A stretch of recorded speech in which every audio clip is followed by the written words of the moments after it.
All right. Apologize for the delay. Had a few things to catch up on before we get started here, but we are looking good. So the first match of the day will be Wolf versus Strax on the loser's side. They should be both in the server now, so we can go ahead and do map picks. Actually, yes.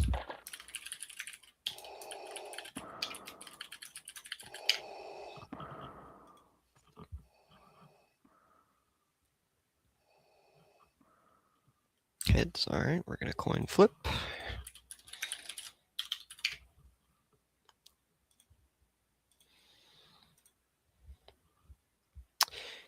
It was heads, so Wolf banned 2 maps. That is Nick. I'll throw you the switch. There you go. Hello, hello. Hello, Arbor Vespin. 3.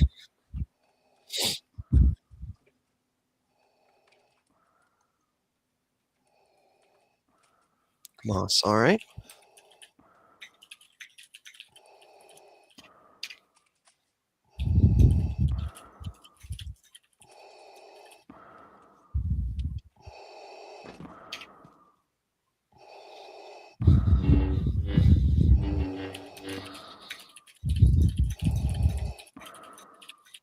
All right.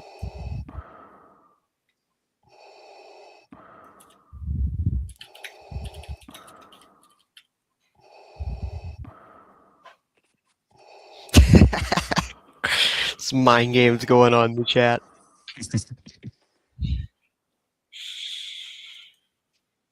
My understanding is these two have a decent rivalry within SA, so this should be an interesting match. Strax coming off of, Wolf coming off of a great winners run, just losing to Will, and Strax going through several matches yesterday in losers.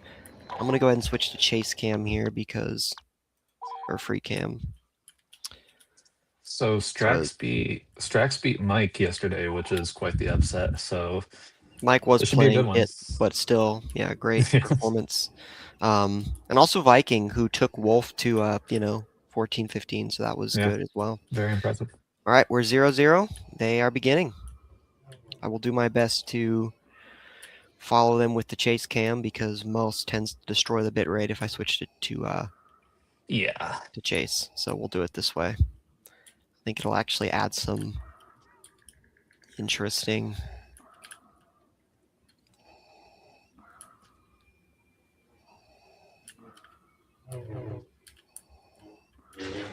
Oh, Wolf tries to go for the lightning strike, but he does get the dash.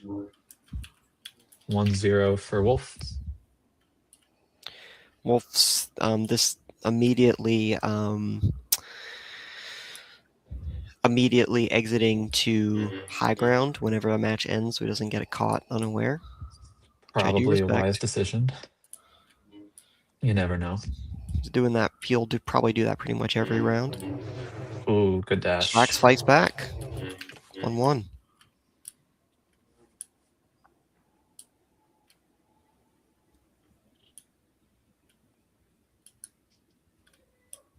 This is Adrian. I don't know if you're watching the stream, but you can use the StreamYard link to join.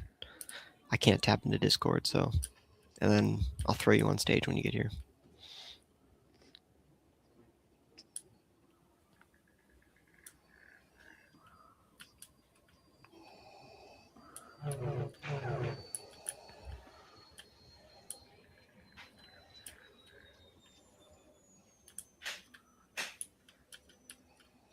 And I know Wolf has a lot of experience with the Vader Maul matchup. That's my understanding, he's played it a ton. So I think he feels confident enough with his Vader to play this out.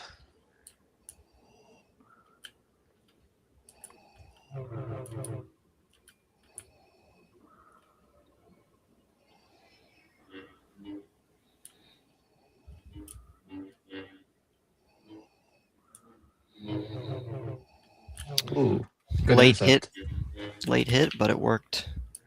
Seems you only DM people at. Oh, okay. Nick, can you DM Zadrian the StreamYard link, please? Oh yeah, 1 sec. Thank you. If I switch my view away from the screen, no one gets to watch because it's free cam. So, Yep, I'll send it. all right. Strax got a hit off Wolf, but it did not tumble. I assume he's probably at half or something. I don't know if that really matters with this matchup, though.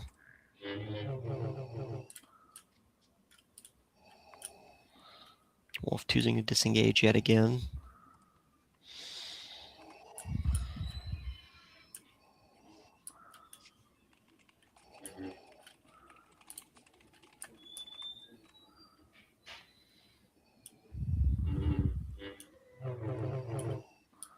All right, I sent Zadrian the link.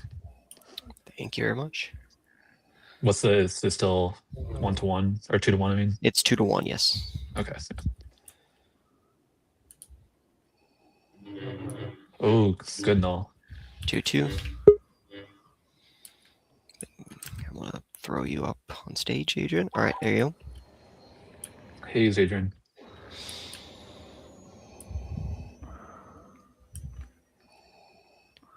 Good to be here and good to see a good match, especially starting off tied. Yeah, 2-2. Strax is taking the high ground this time. Maybe he was tired moving of to Wolf the running away arena. there. Ooh, Wolf tries the arena ramp, almost gets it, but Strax is expecting it. With a little bit more Punishes height, yeah, he probably would have with a made it little all bit the way more up. height. But I think he also expected he could just drop, but Strax called him out. So, good awareness. It was from good both. awareness. Yeah, good awareness. To recognize that that ramp exists, first of all, and then that Wolf might attempt it.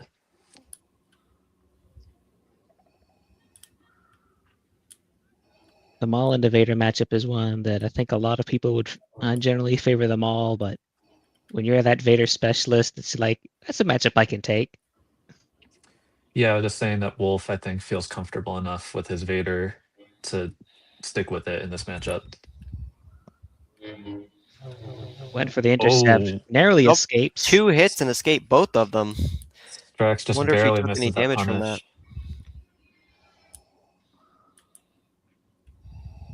that. It looked like they had a decent chance of connecting.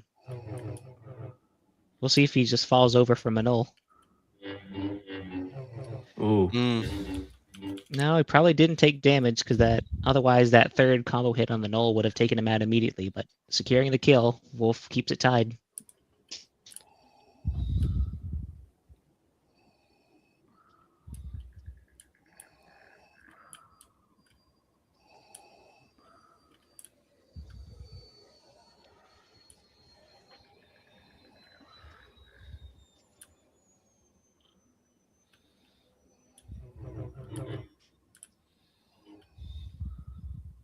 Strax deciding not to be comfortable on that smaller ledge, dropping back down. Wolf's following, and they head to the courtyard. It's probably Will they stay there? Probably a lot of courtyard battling this tournament. Yeah, I think when I played Zorath, we never moved from the courtyard. So. Yeah, you all I was watching your match and I was like, are they just doing line duels? It was basically line. It was a line duel match. It was just line duel because you were just immediately respawning and then going right back into it. So it's like, why waste time? Strax wants to play off the high ledge, but Wolf was willing to try and challenge at the lunge. Oh. Another clip on the edge of the ledge. That's the second time Strax has gotten one of those. Strax calls out the just very weak good pressure. Very good dash curves. He's just getting the exact angles he needs. Looks like trying to use a lot of drop strats, and it's not quite working out as well as he would probably be hoping for. Is he keeps being too slow on the drops and gets nicked by something. Yeah. I think as the match progresses, we'll probably start to see Wolf slow it down even further.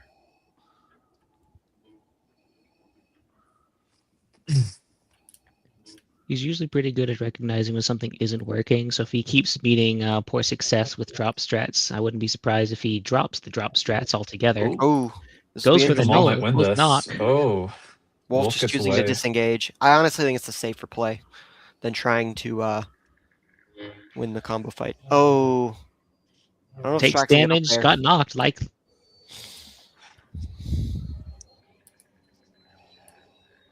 Wolf is low, Got it. but he only needs one hit. Ooh, Yeah, good exactly. dash. good interception. Yeah. Reads the Maul's movement very well there on that. It's a bit of a risky play always when you're on that ledge where the Maul can easily carry his dash ups to the side. But if you get a hit, you could probably knock it. But it also becomes a question of even if you get that knock in that position, would you be able to really follow it up as easily? Because you could if you get a full tumble, that's easy. If they have tumble, which is not so guaranteed when you're hitting them down from that roof, it can be trickier.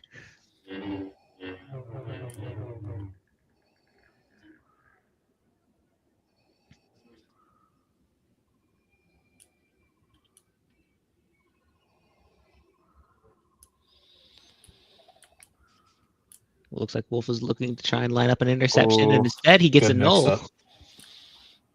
He correctly predicted that Strax would go the other direction around that pillar and calls him out. And he'd been luring him towards that slightly narrower alleyway, less room to work with right at that position, and looked like he'd been not wanting to catch him either side on the movement option, and he would definitely read that because he got exactly what he was looking for. And Wolf tries to catch him in the little alley there, but Strax doesn't come out just yet and punishes. I think most of Wolf's kills so far have not been from lightning strikes, but with nulls. So he's probably going to lean more into that Mhm.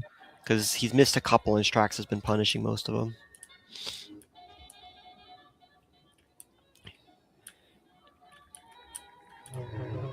In particular, a lot of those nulls have been getting him on the more compressed parts of the Yeah. map. Another example there, yeah. Oh, The dashes aren't Wolf- working quite as well as they were yesterday. Seems like the strategy it needs to be calling out Strax's movement and then getting him caught in nulls. But we'll He see. did have some opportunities on that last exchange with some of the nulls he was throwing out, but poor timing meant that Strax just wove through the gaps. Strax is pretty on point this morning. no, he's looking good. It's 6-5 Strax favor for the score, by the way.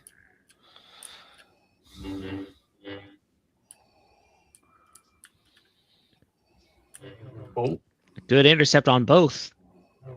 It's an interaction but in the favor of null. his Maul, This but time Wolf chose not to run away and instead to engage, and that was the right call. 6-6. Strax has been favoring all those follow-up dash attacks that Maul is always so lethal with, but this time, I think Wolf has been seeing that pattern and he knew it was coming. He might also be conditioning him to go for those, given that Wolf has disengaged the last few. But It also goes in line with how Strax has been using his dash attacks because he tends to go for those sort of lazy looping swing arounds. And when you keep doing that with all those loops, well, it only makes sense that the boomerang is going to come back. indeed. Like here we go again, looping around on those edges towards the map. As we get into increasingly narrow parts of that. Oh, goes for an aggressive dash attack there off the wall movement. Gets him probably a little high actually for that to Oh, the land it. backslash. Very Descending nice. backslash. Very 6-7. nice. Wolf is now in the lead by 1. Still very competitive. I like how all of them keep alternating their spawns, trying to catch out their opponent, but Mhm. I doubt we'll see any spawn kills this game. Yeah, neither one of them are trying to go for it, really. They're being too careful. Oh, Ooh, I missed that sequence, but it looks like Wolf caught him in the escape. yes. Strax Save. Strax just wasn't aware. I don't think that Wolf was He kept his right back behind him. to Wolf for too long. Wolf read it and Mhm. just straight up chased him. The moment he stopped, he was there to pounce.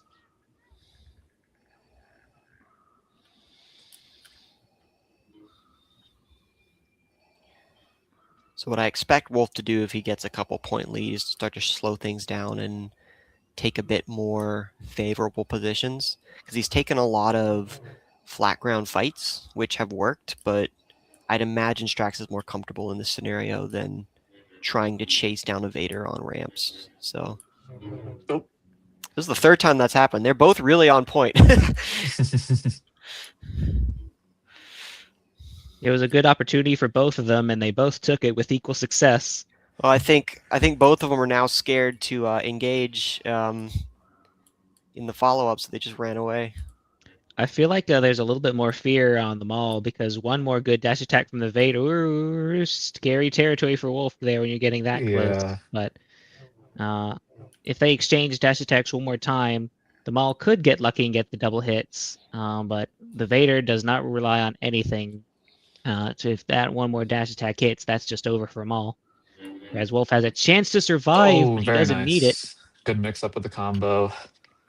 I think also the low health helped him out. Wolf was able to kill him just on health points alone. There's always that certain fear when both of you are damaged, and small amounts can make a big difference. Oh, That is a Wolf crazy escape rolls there. out of it, yeah. Yeah, he's gotten a couple of those.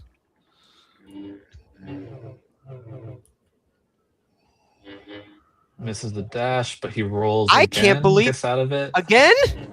And again, and Oh he gets the my backslash. God, That's okay. insane. That's unreal. 3 Wolf's very been good missing a rolls lot from of these Wolf dash there. attacks, but his nulls have been covering his mistakes very, very, very well. Yeah, the I just watched like 3 in a row. Strax got like 3 Maul dashes, which should have ended him. Yep, there's another one. Wolf Okay. is like just on point with his execution. All right, Strax finally gets And one. Curse of the commentator, as we talk about this and praise this thing inevitably fails. It's the curse. That was a wild point we saw right there. Probably making Strax question his execution a little bit, but he's doing a lot of the right things. Wolf just keeps getting away.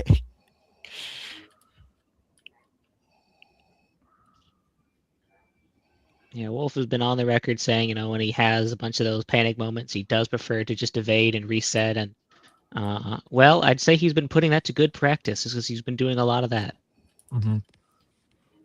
I'm not sure, honestly, what I'd recommend Strax do here differently, because He's playing well. It's Yeah. just that Wolf is just getting away from a lot of sequences. Strax is doing Yeah. a decent job punishing the failed dash attacks. I think he just has to be a little bit quicker.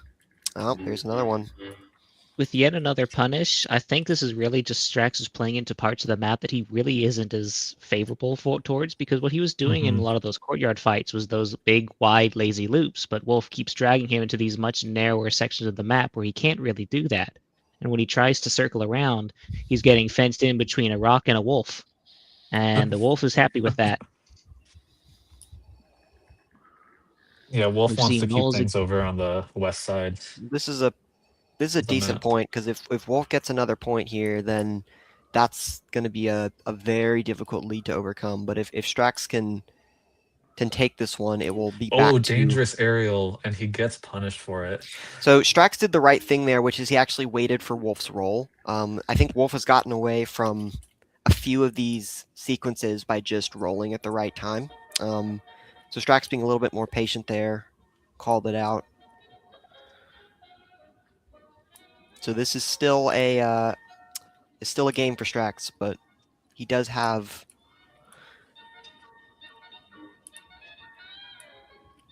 To Strax's credit, Work he to has do. been able to consistently land dash attacks. It's just they haven't always been able to convert.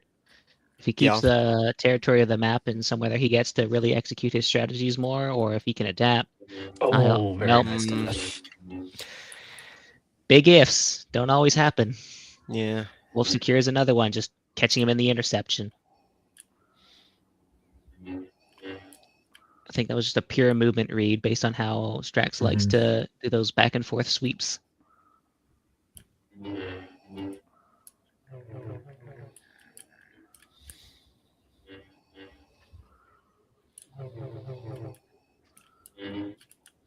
Yeah, see, that's another Again, good scenario. roll. Oh, but Yeah. he gets clipped.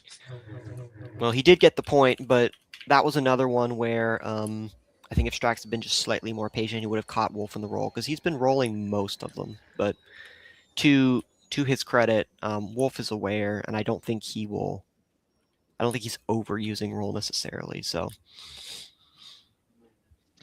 I think we might expect to see a little bit more empty pressure with dashes and more null use out of Wolf, just especially while we're in this big courtyard area. Because I think he's missed, I think, like 7 out of 10 dashes out here in the courtyard. yeah, Mhm. but Strax hasn't been able to punish enough of them. Yeah, there it is. Enough of them to really. Okay, actually, I don't know if it's 13-8. I need to 13-9, yeah. He's right. 13-9. Yes. I questioned myself immediately.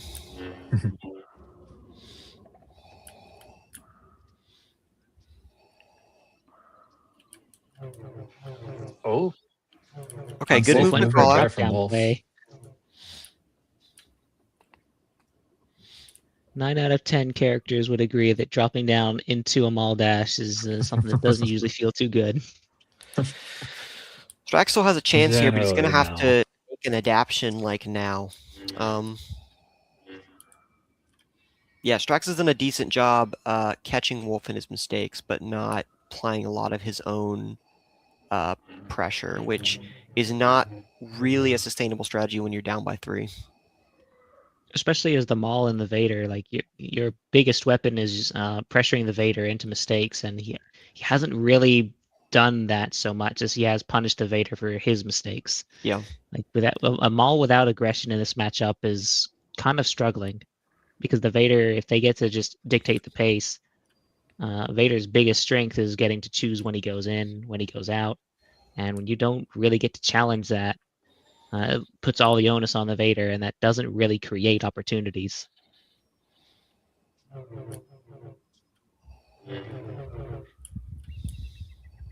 Yeah, Wolf just goes for it, doesn't work, and then immediately resets. So it's going to be harder for Strax to punish stuff like that if Wolf is... And I think Wolf is happy to just let this play out since he's up by 3 and just clip a few more points to secure the win. He doesn't have to play very aggressive.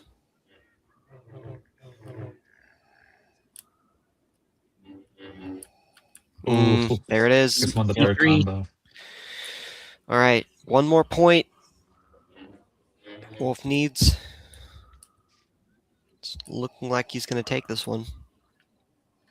It's that patient defensive play.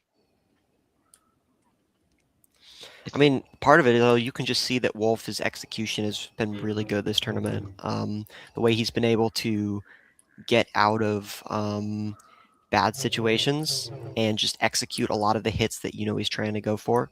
Particularly, sometimes he's been Particularly, he's kept good spacing. So, like, in almost all those engages where he was just getting a knockdown from a null as Strax chases into him, he had time to see it, read it, react.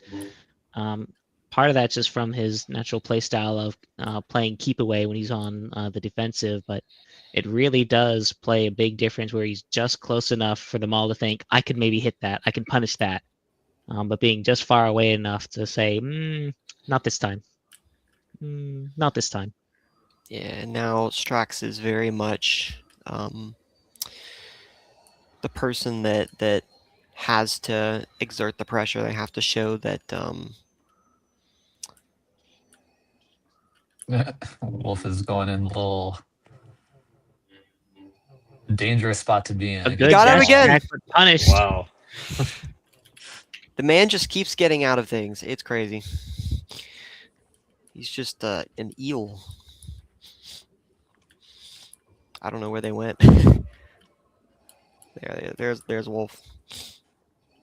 That's got to feel bad as the Maul too, watching so many of your dash attacks hit, but not get the payout you'd usually expect. Yeah, I'd be fuming, but And Wolf's anti-fall knowledge is also very good. So he's good at manipulating his movement to avoid what would otherwise be a tumble. Oh, misses the dash, And a but missed opportunity for a punish with the roll Yeah, again. another opportunity where if Strax had just been a little bit more patient, he could have caught the roll. But I think he's just trying for anything right now, which definitely Some of plays these into the Vader. I'd almost like to see Strax using a bit more of his first portions of his combo or his backslash, just trying to get those reads off of those rolls, because like you can't just keep doing nothing but dash, not when it's being read that hard. I don't know if I've seen him throw out too many backslashes at all this game. It's mostly been I don't think dash I've seen reliant. one either. Don't get me wrong, dash attack maul is a great game plan and it can win you a lot of fights, but it is a very stale one. Yeah, and going for mix-ups Yeah, and is once again, Wolf just gets away yeah, and the rolled roll, out of very it. good roll again, but he gets caught on the second dash. All right, 14 to 12. Strax is staying alive. He's staying alive, but honestly, I could see Wolf just switching to Ayla for one of these rounds and just trying to throw Strax off his game since he's got a couple points to work with. Although I don't think he will. I don't think I would see the swap, just because you have that position of, all right, I just need 1 point, I just need 1 punish. It's been working all game.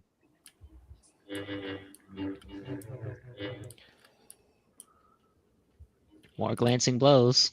You are seeing Wolf now that he's 1 point from finishing, taking I think a few more risks, which has benefited Strax. So once again, he only needs one of those risks to work. More empty pressure leading to nulls. He really is going for that null heavy game with these dashes.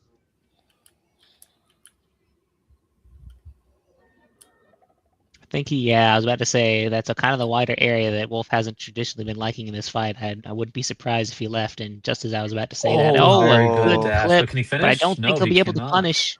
He can't. Great dash, but unable to secure the kill, so the point is still going. Could have been the end. He was Back thinking towards about more going narrow for the lanes. aerial, but he probably recognized that he would get there just late enough that he'd get punished. Mess with Strax, knowing that it could have been all over there. Strax wants to pull into that more open Oh. land. He was thinking about it.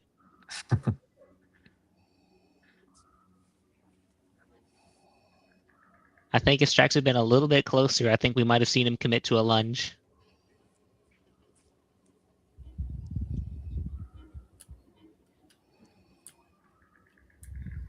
Strax trying to keep it in this relatively open area. He doesn't really want to leave it. He knows what those alleys have been doing to him all game. Oh, he gets out of the punish again with the roll. Another missed Vader dash and Oh, the wow. backslash to Over. close it Very out. nice. Very nice. Honestly, Strax played pretty well this game. He was very much in form, but Wolf was just on point. He overcame it.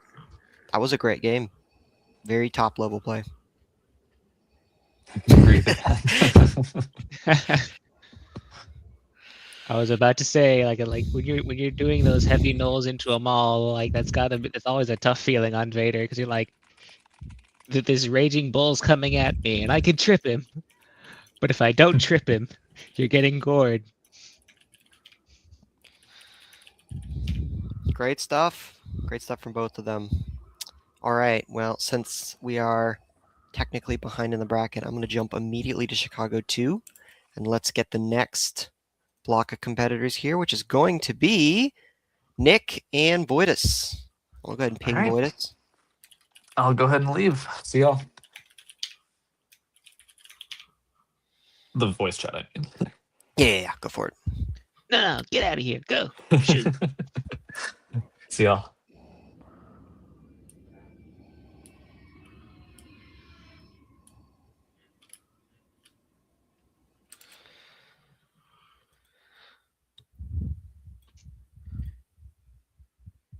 All right, Voidus has. I did just message him, so if he doesn't reply to me, we might do winners, just to keep things moving. Because I hate to DQ people in semis, but.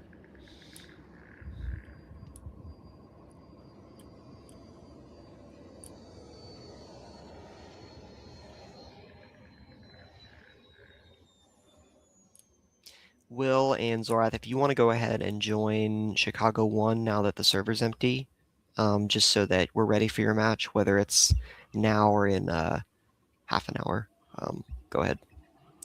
Sound good. I will jump to Chicago 2.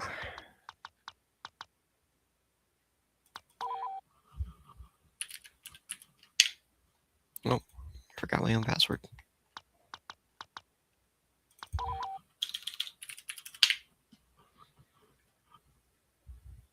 And don't forget, everyone, the password is nice try LOL. Unacceptable. Lord Vader I already will leaked not it be on stream pleased. once. Well, surely we've updated it since then. We'd never make the same mistake twice. If I see James G Unless. again, He just really wanted to be in the tournament, man. You know, the three-way at Sacrifice. it's actually William's alt.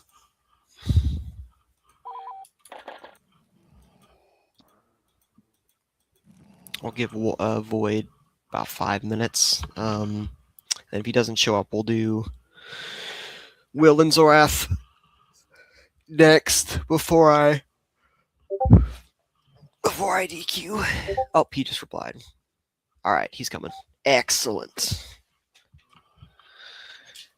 Excellent.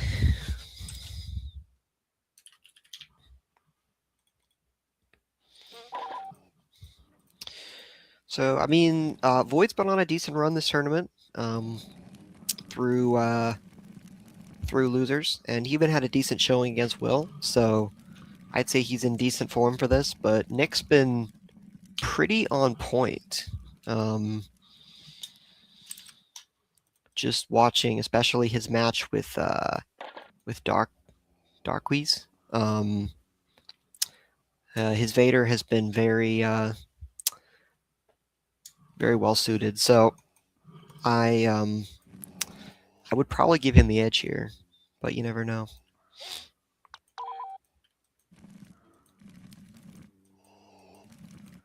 I believe I can speak from admittedly sleep-deprived experience that Vader doesn't really like Citadel all that much. Well, Citadel's just the map we're on. They haven't picked maps yet. Oh yes, but depending on the map, I definitely realized just how little some of those maps like a Vader. Yeah, Citadel's not a great one for it.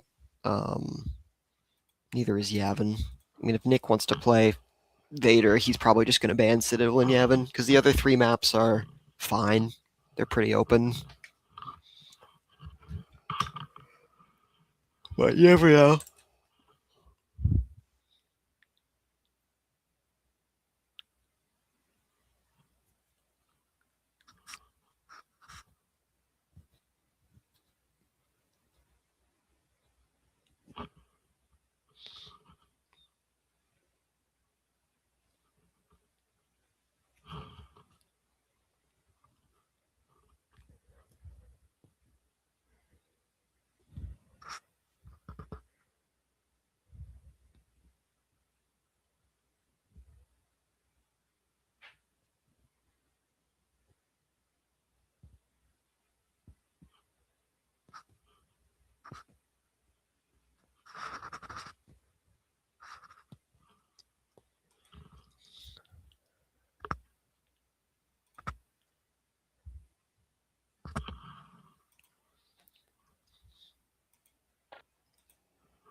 Also, if anyone else wants to jump in and commentate this, feel free. Most people should have the link, or you can just DM me for it.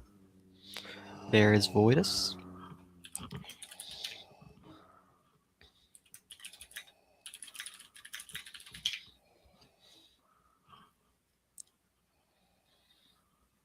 Tails, all right.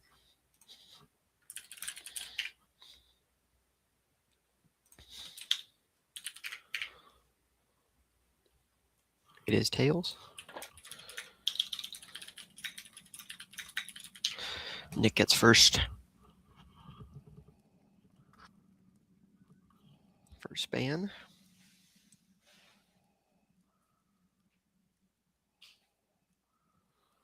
All right, Citadel and Yavin, so exactly what I expected. Most Bespins we will be playing on Harbor.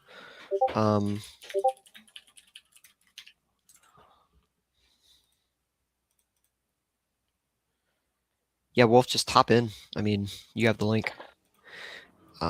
People can honestly hop in whenever they want, and I can just pull people on stage as needed, so... Void. All right, Vader. Vader. VVV. Excellent. Well, I think we might be seeing a map that is at the very least favorable to Vader. Well, Could be wrong.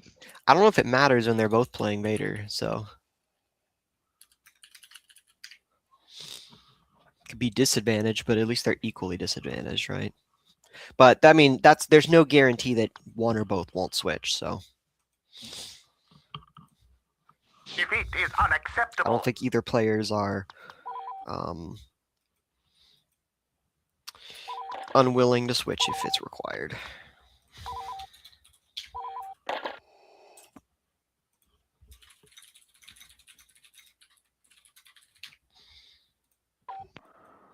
It'll be interesting to see just how much of the flat ground sees use compared to all the buildings. I think we'll see a lot of retreats to safety, but I kind of expect a lot of the action will take place on more of the flat lands.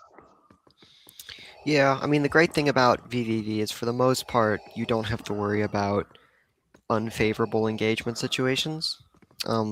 It's more just about who is better with the execution.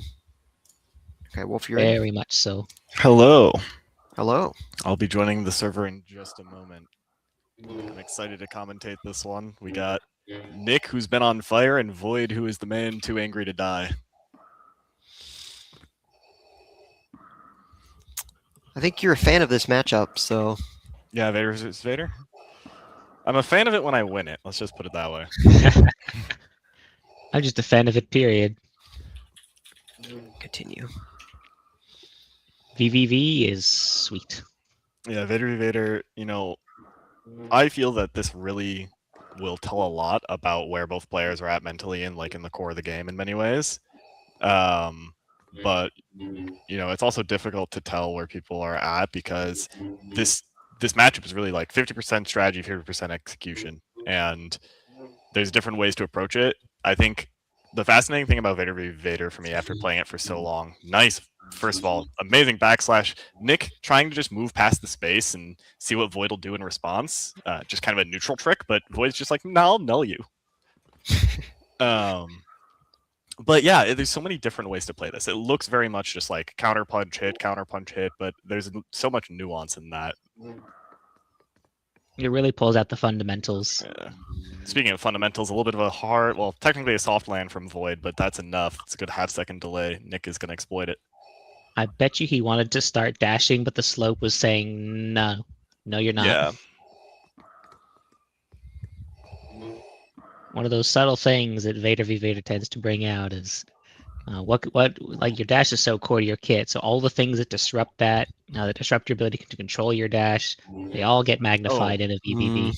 You can't be doing that in a Yeah. VVV. The first one was just a very, very clear bait, but that second one, it's hard to tell whether Void wanted a rush and just lightning strike instead, or this was just a hard read on an approach from Nick. But either way, it was not the right call. If you went for a rush, that might have worked, but you just got to execute. I've played Void's Vader a bit. I've not played Nick's as much, truthfully, but having seen him play in this tournament so far, if it remains Vader v Vader, I have to give the edge to Nikolai a little bit. I do think that he's probably going to be just a little bit more on point with his punishes. Oh, okay, or... I think Nick saw it coming, but he chose to walk backwards, which was the wrong decision. I mean, seeing something coming and reacting to it appropriately are two very different things. And yeah, every once in a while, like, you know, it's that deer in headlights effect where you're just like, oh, I know he's aerialing me. Yes, of course, I predicted this. Now what? Vader's speed really just reduces a lot of matchups to knowing when the moment is going to happen, because if you're caught off guard, you don't get the same amount of time like other characters you do to react. Mm-hmm. Whether it's the Vader dash, whether it's a Vader lunge, they both just come in so quick that if you're reliant on having that extra milliseconds, that extra hundredth of or that extra tenth of a second to respond, that's the difference between getting an excellent, beautiful textbook null on a Maul that just gets you killed in a Vader v Vader. Absolutely, and Zadrian, that's the reason that so much of what's important in Vader neutral is this really strong, constant defense. And because look there, Void did not have that barrier up, that inner zone controlled, and Nick exploited it. It's Now- a 4-2 in Nick's favor for the stream chat. Absolutely. So I think if there's been a lot of reads, a lot of rushes, a lot of attacks, the core of this matchup, I think, is going to come down to, well, first of all, I like to compare whose offense is better, and then I like to compare whose defense is better. And that kind of informs a lot of the strategy and how we see this flow going. Well, first of all, there's a switch to Fisto, which we'll see how this goes. That's a decision. I actually- I actually okay with it. I really hate this decision against Vader specifically. I am not opposed to the kit switch, but I mean, Mike tried it. I mean, I think Void overestimates Kit Fisto, and then I also think that this is just not the matchup for it. No, I think if you were gonna go with that approach, there are better characters that could do, because Kit's strengths here will not really be that useful against Vader. Agreed. The sole exception might be if he's wanting to do a lot of dash attack shenanigans with walls of safety, but there's a certain point where if the Vader's reading that, Slope to that effect going right to now, I jump. will say. He's very much abusing this slope for safe punishes and hits. Look at that. He is using some things strategically. And I see Nick going for nulls against it. I don't think that's the right call. I think that, that could work, but You'll just die. yeah, you just want to do that, except not miss. Oh, wrong punish. wrong Absolutely punish. not. He forgot that. Kit's combo is not your finishing tool. That's just a Absolutely not. /4. I was expecting him to or his just aerial aerial, to finish there. or his dash attack. Yeah, dash attack and backslash are your punish tools. And this is going to be the problem with Kit in this matchup. You just, I don't know. Cannot I give think that kind that of spacing to a Vader. I think the Kit pick, He should have I mean, been if you're having fun when with he it, forced fine. time to pivot. yeah, if you're having fun with it, fine. But the fact that he opted for combo to finish there, and the fact that he picked Kit into Vader and doesn't seem ready, just means I don't think that Void has this This- matchup down. This is what he should have done 2 rounds ago. Yeah, we'll see. I think that sticking with Vader and adapting a little bit, he was doing fine with Vader initially. I think the swap off was preemptive, but the loop. Catches out the movement with a good backslash. I agree, but at the same time, I think if this is what he was going for, he should have started with Luke. Right, but this probably wasn't even what he was going for because Kit is so different. I think he's just trying things. That's fair. Unless you think that they're alike because they have a green lightsaber, I don't think there's much of a rational reason to select one, and then gets wrapped up a little bit. Nick just throws out some nulls trying to catch him in the movement, and unfortunately, Void gives him what he was looking for. Kind of got compressed against the wall there, so there wasn't quite as much room for Void to have swept around on that side. This will be interesting. So Void has, when I was learning the game, Void has the Ayla that I model my modern Ayla versus Grievous against. I think he has a very good understanding of this matchup. It's just whether he kind of is too trigger happy or not, but he's very good here at pressuring and trying to bait things in. Exactly. I think Void has one of the best Ayla versus Vaders. Especially if you're going to fight him flat ground here. Now, I believe there is Grievous on this map. Let me double check.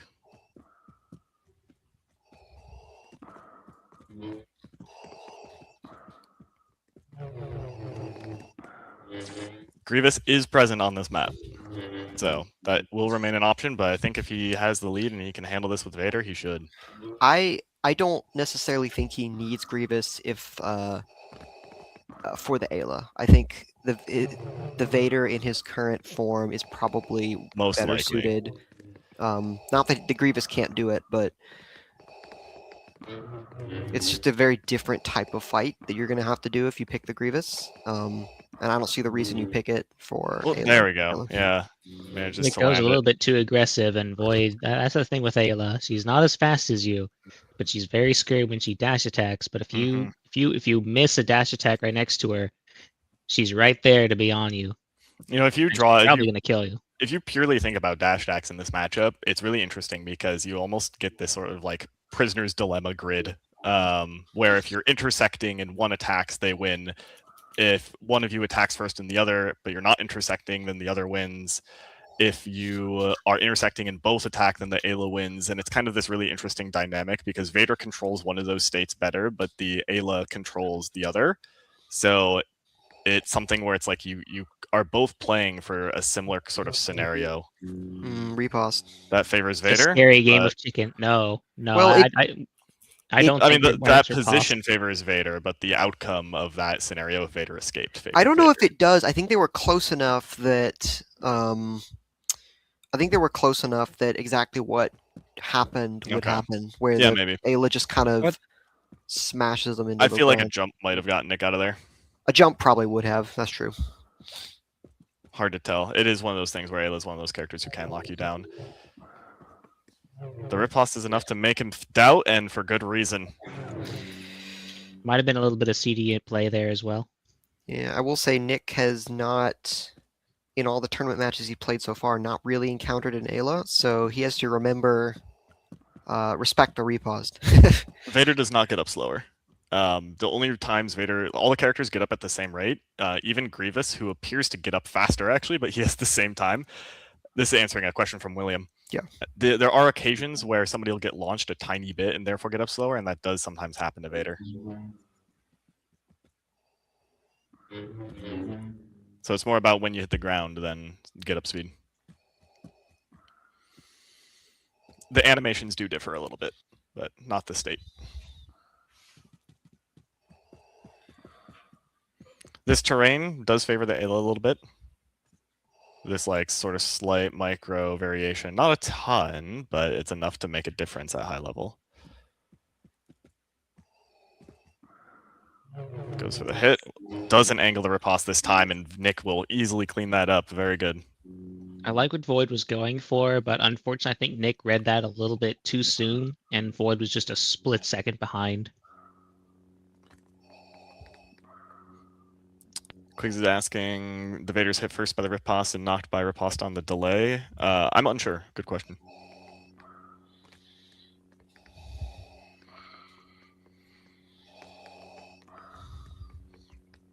All right, scores what, 10-7? 10-7. Okay, Nick's so favor.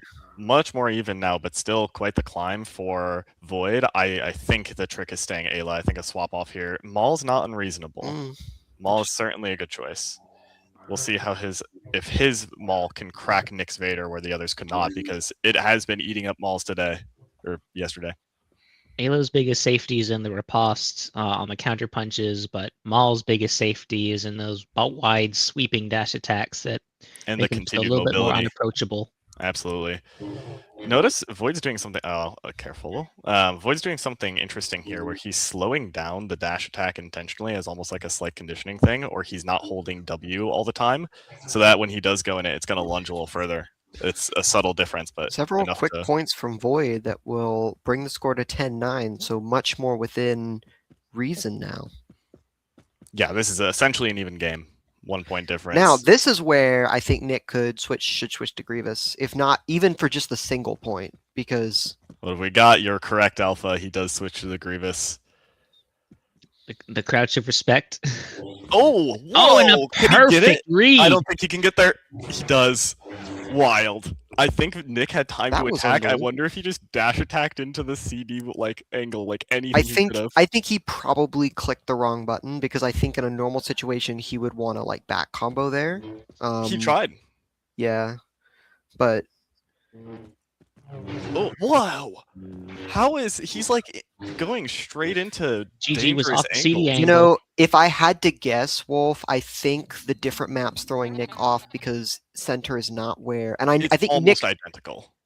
Center is almost identical to where it is on our standard Ren bar. No, not standard Ren bar. I'm saying it's standard to most Oh, because interesting. Nick doesn't play. I mean, Nick doesn't play a ton of like mod maps. I mean, I Oh, know you he's could totally be right. I don't know. so I think I think he knows where center is, but I think the just the difference is causing like his muscle memory to Yeah. work differently, right? I think Will was telling me that yesterday. He's like he knows where center is, but the fact that he has to think about it and curve Yeah. his dash to it instead of just instinctively turning towards center does change your gameplay a little bit. It's certainly possible. I am a little bit worried for Void because he's got a few of those successful encounters now, and Well, then now we're he- gonna get the rock paper scissors. I think. Okay, here we go. Ayla's back.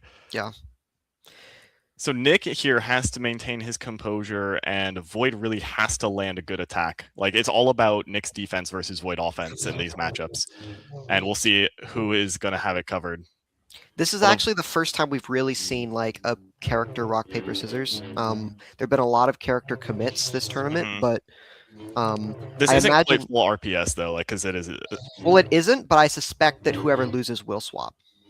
Well, I don't think if Void loses, he'll if swap. Void loses, he won't swap. I think Yeah. if Nick loses, he will switch to the Vader.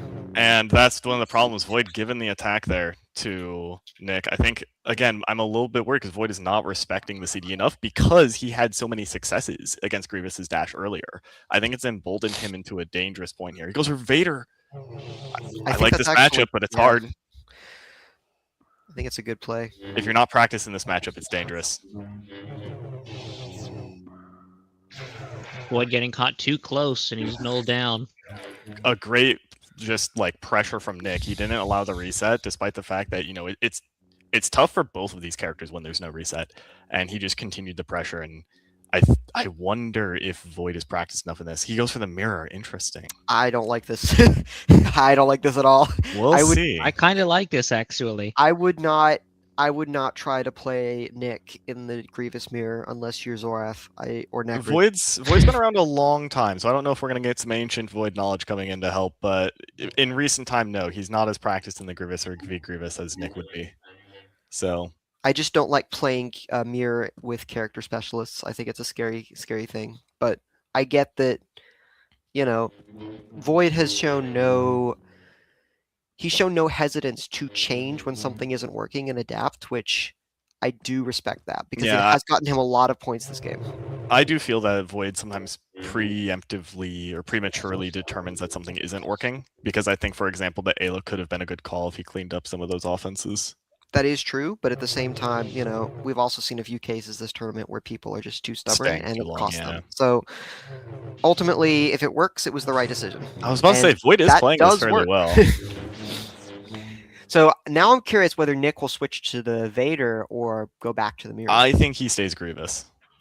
Unless he hates the mirror, which I don't know. He is staying. How often does he encounter the mirror? Probably not a lot. He's played it more than I think others. Yeah. Because he's played it against several like Necrid and Zorath, who are both I would consider to be Grievous specialists. So Yeah, agreed. I think he knows what he's doing. What I've seen a little bit is Void's just playing a little bit safer with some of these dash attacks and is having better positioning when they go in for engagements. But that said, Nick, he's no slouch. He will absolutely adapt to this, and we'll see how. I say something about Void positioning well when engagement starts, then So now it gets scary. Void has to pick a character and commit for the next 3 rounds. Grievous probably a good choice, or Ayla if you're in that situation. Grievous is a decent choice, given that I don't think Nick's going to counterpick to Ayla. Yeah, there we go. I was going to say you could also go with Vader, but I don't think Vader's a good call here because then you're putting the onus, like you have to deal with potentially Maul, Luke, like whatever Nick likes into Vader. If I am Void, I would pick Vader, but if I am Void, I'm cautious of Vader here. The curves from Void are quite good, but he's stamina deficient now. He goes for the attack out of CD. Nick's got really good composure here and goes for the attack. He'll get it. 15 to 12. Oh, let up. He got nice. Good games to Nick. Excellent. Very good game. I think Nick just had better composure, better character picks, and wrapped up well. But, this was really a battle between 2 offensive titans, it looked like. Like, neither of Yes, these... and it was also very close. I mean, it shows I think both players earn their spot in the bracket, right? Absolutely. It And I think certainly wasn't a wash. a big part of that too is, there are two offensive players clashing here, and Void just had a few more unsafe offenses than Nick. And in terms of the defense, I think Nick's defense was just a tiny bit sharper, and that led to just a little bit of advantages here and there, which led to the 3-point win. Yep. So I hate to immediately jump, but we're still late on the bracket. We're going to immediately jump to Chicago 1, and we get our winners finals match here, William versus Zorath. Time to read my notes on Nick. To read Anytime your he notes? gets to- Yeah. Anytime. Oh, he has notes on everyone. Oh, I know he has notes, but Not on everyone.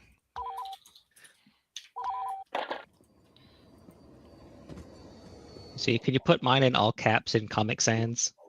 No. Unfortunate, but understandable.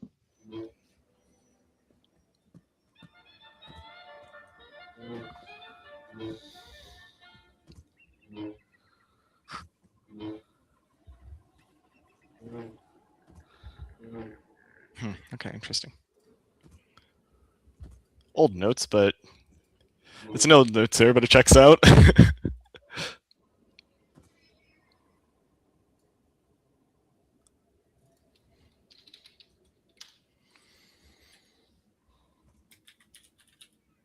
is it? Hmm? It's lower? Yes, it is. You can't jump Oh, on top of the bubble. I actually hate that. very easily. I do not like that at all. I also don't like the flip map. The flip map Yeah. is tolerable. I was able to figure it out, mostly because like the mini map, if you don't open the big map, is not gonna look that different. Yeah. Tails? Alright. Coin flip. Here we go. It is heads. Zorath. And 2 maps. All right. They have met before, of course. Specifically, I mean, the most recent was in Malgus Major, where Zorath went on a tear, and is probably the reason he earned his seed 2 here, is my bet. Yeah, how many are we having commentate? It looks good like we question. have 3 commentators. We only need 2. I can certainly step out. I would prefer to have you since this is winners finals. Sure. Xavier And or Nick, then do you have a preference between them? I remember which one of I'll say this: which one of you guys wants to commentate the next one? We'll actually, what is the Well, next I'm going to be gone for the next one. It's me versus Nick, so one? Yeah, okay. probably cycle Nick in and then Xavier Yeah, in if he Zadrian, wants. I'll pull you in next one because both of our existing commentators will drop out. Sound good? Most excellent. I will disappear at a moment's notice. Okay, go ahead and drop from the server then, and you can watch from stream. Thank you very much. I'll leave you in the stage though. I'll leave you in the StreamYard. I'll just remove you from the stage. All right, Nick, you're in the stage. Welcome. Hello.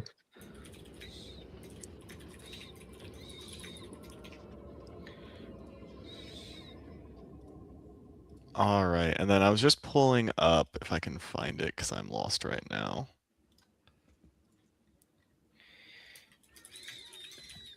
Malgus Major 2023 was the most recent time Zorath and William met, and they've met twice in the same tournament. So they met in they met in grand finals and had 2 matches because William was coming out of losers. One of the few times he has done so.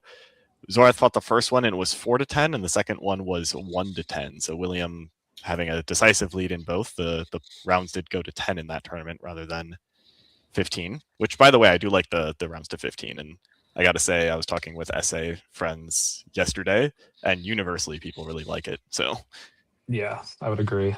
It just gives you more time to actually like adapt to things. yeah, I think for standard, just like quick matches, 10 is nice, but for tournaments, 15 is the way to go. For sure. It Now- also gives you more time for things to go wrong. Yes, exactly. Adapt, go wrong, spiral, tilt, all of it. So All right, we brings are out a little bit playing more endurance. on Moss. Annie versus Ayla starting. I suspect that will be much of this game. For sure. I think what's interesting is this is how Zorath approached the last match. And he was like, in that tournament, he had been practicing his Anakin for a while leading up to it. So he's a little bit less like in immediate practice now, but the strategy is going to remain the same. And coming out of that tournament, we talked, and he felt that I felt that one of his mistakes was he was struggling with some of the interactions and attributed it to character in some way and thought he might do better with a different character. However, in my opinion, Anakin was his best chance to win that match, and by changing off, he put the advantage so much more in Will's favor. Well, I So- know Grievous has given him a lot of success, and when he got to Will in that match, it just did not work at all. Correct. And so I think, yeah, he's gonna probably stick with. I don't think he's gonna character swap this. I think he's probably gonna stick with any, ride or die. Yeah, I Um, think there's a small chance. I don't want him to over adapt and then stubbornly stick to this if like there's a different interaction that's better. Could he take something that's a Maul v Maul, Maul v Vader? Possibly, but I do foresee him sticking with the Anakin as well. Nick, I'm very familiar with his Anakin from the Vader perspective, but how did that feel? It felt rough, let me tell you. I mean, I was able to start out strong, but his use of combo and backslash. I mean, I think I saw him dash maybe like 2 times all match. This actually Um, is tough because you can't make it from the ship to To the arena. octagon. Yeah, There's Octagon, yeah. that's pretty trash. William highlighting one of the I'm making downhills. and everything notes up. for Shaman. I think it was Shaman. No, I mean, actually, I'm confused. Well, I think this might be the base mod tools version, rather than the stock. Because, So well, whatever. William here, he wants to play much more on the map. Zorath wants to play much more flat ground, and we're going to see a little bit of this jockeying around to see if one of them will cave first. But I expect Zorath to probably be more stubborn than William, but maybe there's going to be some slight concessions made. Do you want to go to free camp for this, by the way? Oh, I forgot. Yes, I do. Alternatively, if you're not as familiar with free cam, I could take over the stream. No. I did it for the last few. Have a problem. pause called from William. Do you want me to say yes? Oh, Okay, you got it. yes, I will pause. Sorry. I will. So you said yes to you taking it, or do you want me to take it? Oh no, I'll take it. Yeah, I Okay. got it. I did free cam for Nick and Zora's Math, and it was fine. Actually, I started my journey in Battlefront by free cam streaming like a 2021 tournament or something. So I am very practiced with the buttons. I think they're both ready again. So William is selecting Ayla. This is kind of his go-to. It's very easy on the execution requirement and execution checks. But I think the reason for like Ayla here is number one, it's the most versatile for him against many counter picks. But in this Mhm. matchup in particular, you see something that it's kind of going to be played like a Vader. He's going to look to bait out options, but it opens up a few more aggressive or different aggressive choices for him, and also has a little bit of safety against taking CD a little bit more directly. Like he can dash attack himself and absorb some things, but really you're going to be looking for baits and counterpunch from him, as well as some direct aggressions. Whereas Zorath really wants to respond. He's going to be going for intercepts or in reaction to William approaching or dash attacking some clip damage. Or some punishes himself, as we just saw the attempt. This is a matchup that can be very grindy, so we will see how long this match takes. Yeah, I feel like a lot of CD matchups can end up like that. Just that whole like position jockeying thing. Yeah, I mean, a lot of times you have these bursts of activity, but it's still very Right. defensive, and that's what we saw. I hope to see a bit more of like that maintained encounter. I think that actually might benefit Zorath a bit if he maintains the tension, but we will see. I suspect that after the first few Ooh. points, we're going to It's see good a to lot get more involved. because generally speaking, when one player gets behind, it is up to them to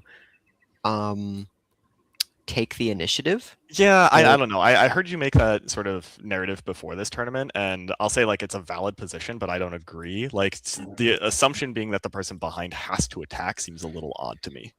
I don't necessarily. I mean, it depends on like we don't use We have timers a here. pause request. I don't know what's happening. do have the normal Mosin rotation. It wouldn't have the DLC characters.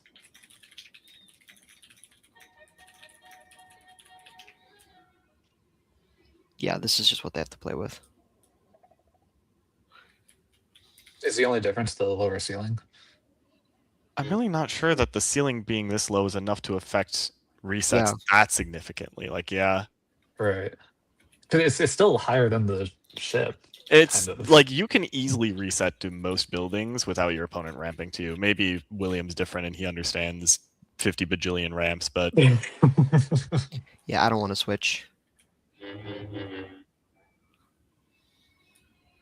I mean, this was what it's been the whole tournament. So Yeah, I don't want to I think like. that's a reasonable call. I don't think it's fair to switch, given that I just had Zorath and Nick fight on the very same map. So Yeah, you know. I would be shocked because, like, yeah, the map ceiling's a little bit lower, but it I think just he- affects you being. I think on he's top of wanting to the- reset to some of the tall buildings, and he might not be able to because of Yeah. the ceiling. I So don't I think get that's that. strategically important in this matchup, but William's better than me, so who am I to say? If I mean, in the future we can, mess with it. I didn't realize there was any difference because the mod that Like- does this, I don't think even has a full map list. I think it just adds Yeah, the game mode. So I'm not actually sure how that happens. and there's also very few ramps he's gonna hit that are gonna go anywhere near that high, so I don't Yep. think it's a huge contributing factor. Anyway, in a lot of competitive games, they have a timer, and that forces the like in Melee, which you compare to Battlefront a lot, right? Yeah, There is a timer, so there is quite literally an onus on the loser to catch up. there if they certainly can't is. just hit, right? However, I think that this is one of those areas. Obvious, yeah. This is one of those areas where Battlefront is radically different from Melee. If you put a timer on, the person ahead could just stall so easily. Yes, but at the same time, I think it's not that there is a physical requirement. I just think it's mental. Like generally speaking, I think mentally, if you're behind, you feel like you have to Catch up. force the encounter, yeah, and catch up in some capacity. It takes a lot of mental stamina to continue to play slowly and methodically when you are down, right? Maybe. So it's not that it's strictly required, but I do think in most cases that's what you see. Just mentally, the loser starts to, if nothing else, because they feel like they need to adapt. Yeah, Right? I can see where we're coming from. Like I said, I don't think we're gonna fully agree on that one, but ultimately, I don't know. It's gonna be interesting seeing how Zorath tries to adapt to this because it really is William baiting him into engagements that he wants so far, winning on the map, winning on different elements. So Zorath needs to be.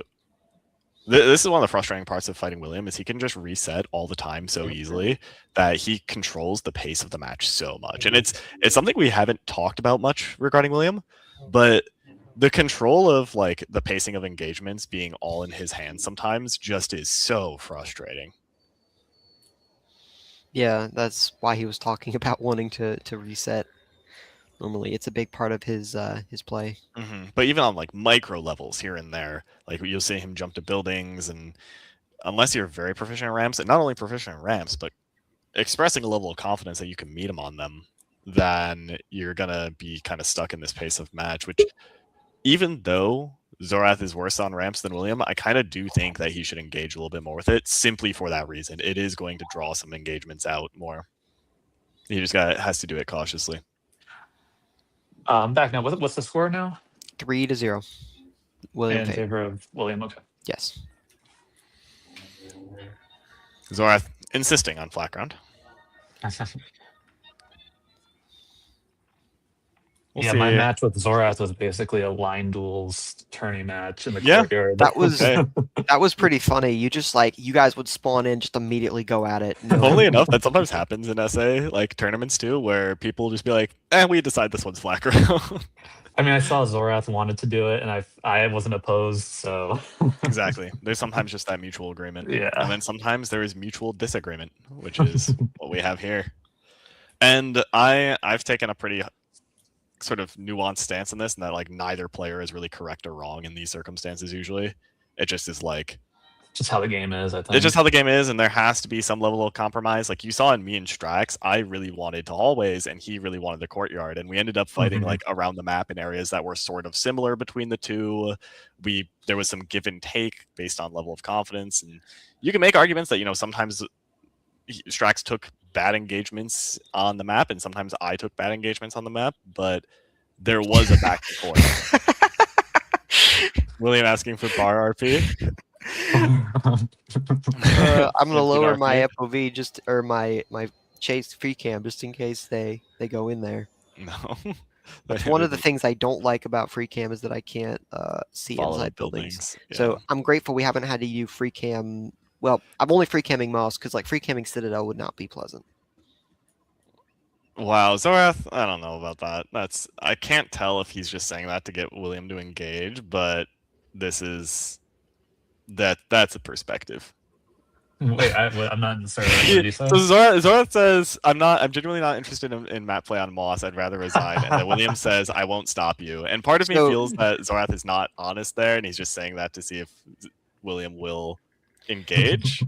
But I don't know. As far as stalling goes, I don't remember what I have in the rule book here, but I will give people a few minutes, and if they choose not to engage with each other, I will warn them, and then it becomes like if they refuse to engage, you give the win to whoever has clearly put more effort into compromising. Right? Okay, how would you determine that in this case? Like, who's compromised more?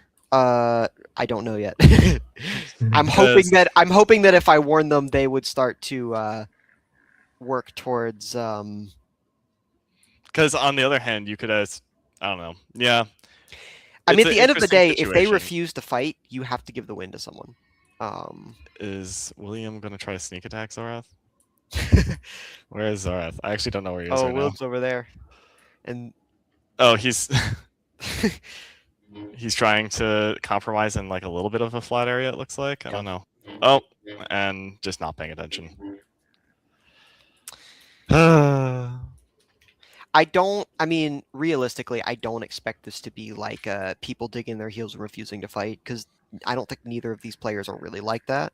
If this was Azure Blue, we might see that. But I think Zorath would truthfully, I think if push came to shove, he would rather play and lose the match than just. Yeah, I mean, if resign this were the reversal. issue, if this were really that big of an issue for Zorath, he should have banned this map. Like, I don't know what his other bans were, but Yeah, I don't remember either, because he had first ban too, so he had the option. yeah, to- if this is really how strongly you feel, which again, I'm not actually confident that that's the case. I think he might just be trying to push that advantage. Yeah. Like he knows William is so much stronger on the map, so he's trying to make it more. Yeah. Flat. I don't really believe him when he says he'd rather resign. Same, I It's don't not believe him. really. He's not really that type of player. so- Right. So if you're this strong opinion on it though, just ban Moss Eisley. Like Yeah. Well, he will have to keep that in mind for losers if it Yeah. keeps going this way. because the question you then have to ask is it really like would I rather play this or any other map in the tournament? And his answer kind of sounds like he'd rather play a different map. Well, It's that's interesting where. to see people's opinions on Mos Eisley. Like some people really want to, step away from it a little bit, and others are just so grounded in Here's Mos the thing, Eisley. Zorath is fine with Moss Eisley. Yeah, don't yeah. let this Right, fool you. right, It is right, Moss yeah. Eisley against William. He is Zorath wants to win. That's what the thing is. Oh, that's awkward. If there's a heal, hopefully not. Was any damn? Oh, I thought I saw the healing animation. yes, correct. 5-1. Okay, all right. Yeah, I saw the heal animation too. I almost was. I mentioned this to Strax. I think I was like, there was a moment during our match where I wanted to call for a pause and destroy that droid, but I was like, nah, we'll probably avoid it. But hey, it looks like I had a little bit of merit in my thinking. You know, I don't. I think playing around the droids is just kind of your responsibility. Part of the So game. that's why I said like, I mean, we made them destructible so that in certain maps like Yeah, Yavin, we can destroy them if necessary. But The main ones are Yavin. I would request it, and Citadel. I would request it. There's a few on Citadel I would need destroyed. Yeah, I don't But like know. on Mos Eisley, like we all know where the Yeah, Mendroids exactly. are. I So I don't think they need to destroy those. If they fall into heal, that's their fault. We played so many tournaments where that's been the rule. So Oh, that's reckless. Oh, and Zora, yeah. Sometimes, once again, I don't know. Double dash has fallen so out of style, but sometimes rolls if you into just the roll. wait, yeah. Sometimes you just wait, you'll get a chance to double dash and you absorb pressure and or a hit.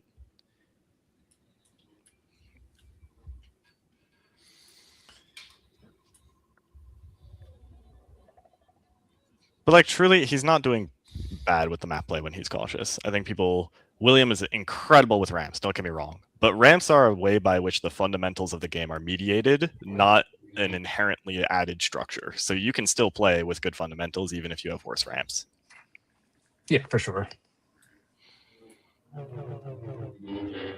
Wow. Looks like a null. He may have wanted a backslash and misinputted there.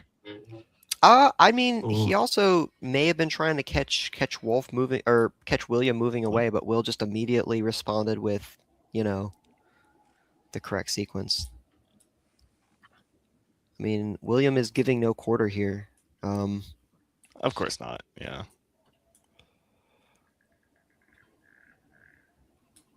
I mean, it's a difference. It's just a difference between his match, like in some of the earlier matches in the tournament. Okay, you take that. And he keeps the pressure going. Again, I think keeping the engagement going is really good, and Will wants to reset. I found, in my opinion, Will makes more mistakes when the flow of play is constant. And that is true of many players. Gets intercepted, goes for the Will he get the pressure. finish? Yep, First nice. actual point from Zorath. So And it was around some map play. William wanting to go around a corner. Very nuanced map play, right? Like map play is not full ramp or flat. There's I think when Zorath said Right. map play, I think he's specifically referring to like ramping around buildings, not correct, necessarily. yeah. But So the language we use is flawed. but it seems like they've already come to a compromise, which I knew would happen, right? Yeah. There's So- that initial tension, a good 500 for Zorath, and he'll move on. He wants to keep the pressure on, but nice. Ooh. And he successfully recognizes that it was not a full tumble and backs off, Yeah. but Mm, gives him that hit.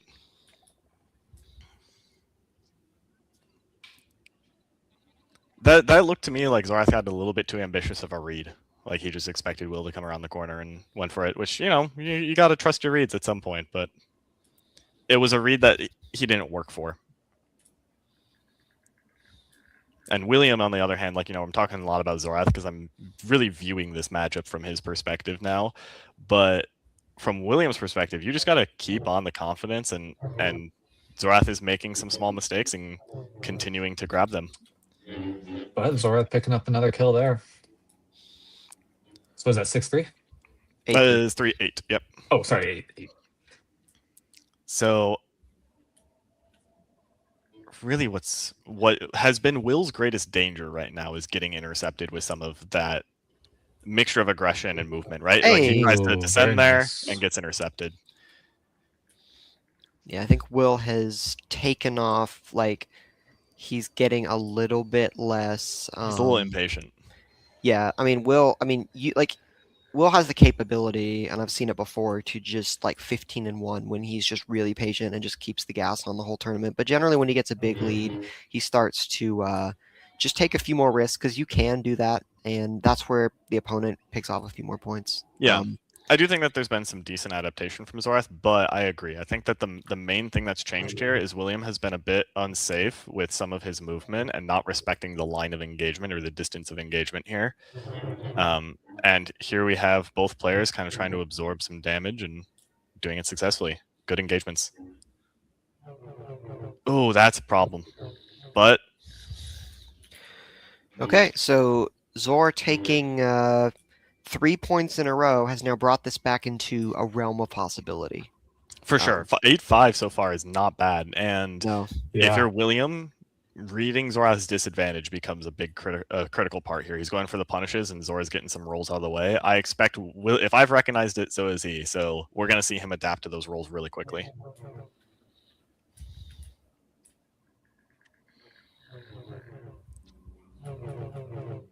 That was a very well so and again now it's on Zorath as well to have well executed dash rolls and he's doing it. Mm-hmm. Oh, he had dash. Wow, what a way to cover both Yeah. options.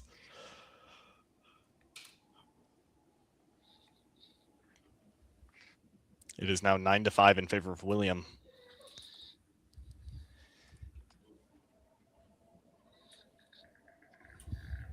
Having said that, if I was Zorath, I'd probably have a lot more confidence now because you've definitely shown that you can take several points in succession.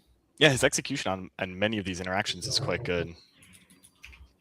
But But you can't be doing that. That's just one of those things. There will always be a rush. Looking for a spawn kill. Not gonna find it. I was saying earlier, I suspect there will be very few spawn kills in these later matches because you can see like every opponent is respecting it and just taking the long way around. Yeah. I think I swapped spawns like every other life Yeah. against avoidance. Just in case. Baits him in with the movement or the backslash, and Zorath, not like he's falling for it and committing, but falls for it in terms of approaching a little too much and then gets rushed. A very useful action cycle for people to keep in mind.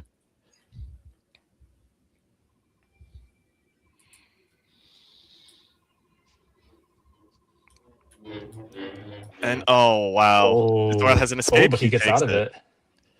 The matchup has not considerably changed, except let's see, that probably was not enough it is enough damage for an aerial, I think. So it really depends on if he hits both hitboxes, I believe. Of the aerial, yeah. Of the backslash. Or of the backslash. Oh, he goes for it. He went Now- for the aerial. It Yeah. looked like it connected. Right, I think yeah. there were so that sparks. makes I don't sense. think damage was taken. It could have been damage too, because Ayla's backslash is not like the others. Each iteration with a hit does 300, so Zorath could be at 100 health right now. Oh, okay. I always forget Ayla's backslashes. Yeah, it's a little bit weaker in damage A little and in bit different. push.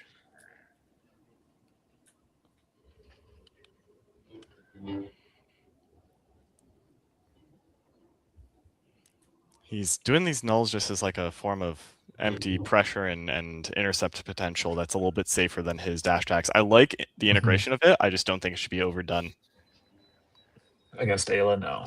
Yeah, just a little here and there. A lot of times too, they're just kind of like small bits of conditioning or bait potential. Will definitely recognizes that the aerials are functional. Zorath really goes for a pressure there, but does have a good dash roll. Oh, nice. Mm, Oh, no, he definitely didn't have 100 health, so you're Yeah. right. The Sparks was an effect. yeah. 12-5. Sorry. I correct myself, but the players are already ready to do it. Yeah, we're quick. Yeah, it's 12-5 indeed.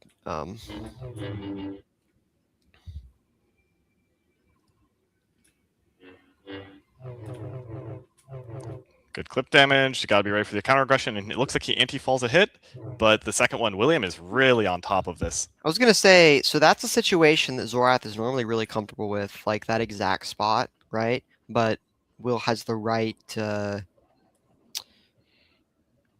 move sequence. Yeah. And Zorath wasn't ready for that, right? Someone to respond. the And way Will he is did. so quick to recognize those situations where he's getting hit and try to punish the dash roll that if Zorath is not executing the dash roll well, but not only that, not responding well out of the dash roll, then Yeah. he's under instant Well, he pressure. got the first one, but I think it was like the second roll that he did Correct. that eventually got him. So you just have to like, Consistency. yep. Goes for the aerial backslash. Oh, Will gets it a Oh. little bit better than him. The right idea, a little slow, a little poorly placed, and a little is all William needs. It is 14-5. One more point. Zorath likely spawning in the far lands. Switches to Maul. Scout it out. Honestly, you're gonna lose this match. He's probably just Yeah. thinking like, let's Yeah, prepare, Throw let's something out there. let's try and see if it's an Yeah. option. Because if he gets back here, he will need to try something different. I agree. And funnily enough, look at what William's doing. He recognizes this. He's actually not giving him anything. This is not the typical William. He's like, you're scouting me out, but I'm gonna play like a buffoon now. Right? William is now playing the tournament. He's not playing the game. Well played. 15-5. GG's. William continues his streak. I think the main thing, I imagine though that the main thing Zorath takes away from this though is he will never go back to Most with Will, as long as I the other agree map that might options. be the lesson taken, but I don't know if it's the right lesson. I agree. I don't know if that's the right lesson, but I think that's probably what he's thinking. I think for the short term, it might be an okay lesson. Yeah. Right? I think for the sake of if they meet again this tournament, it's possibly the right lesson, but we'll see. Nick, what was your score against Voidus? I'm already forgetting. Oh man, it was. I can check and Did I write it see. down? 11, 15 to I 11, did or not write 10 that or one down. something. Hold on, I can look. 12-15 says Voidus. Okay. Well, Cool. 15? Okay, same as yours. Yeah, I remember saying it was a 3-point win. Yep. All right. Nick and Wolf move on, and then William 15-5 against Zorath. All right. So the next match we have is you two. Yeah, if you are comfortable with it, I'd like to take a few minutes. I'll give you 5. Yeah, that's fine. Okay, thanks. All right. See y'all. Good luck. Good luck. All right, Zadrian, I'm adding you to the stage. Welcome to Commentary Land. If anyone else wants to, even gone. sorry. I said like I was never even gone. Exactly. If anyone else wants to commentate with Zadrian, you have the link, so feel free. This will be potentially, we've got potential like 3, 4 if there's a reset matches left in the tournament. So I'm gonna go ahead and link the stream in the Discord in case people don't know.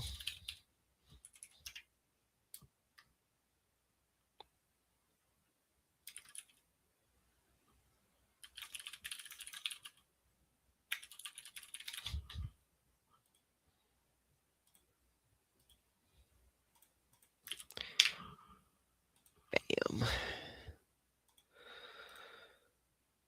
All right.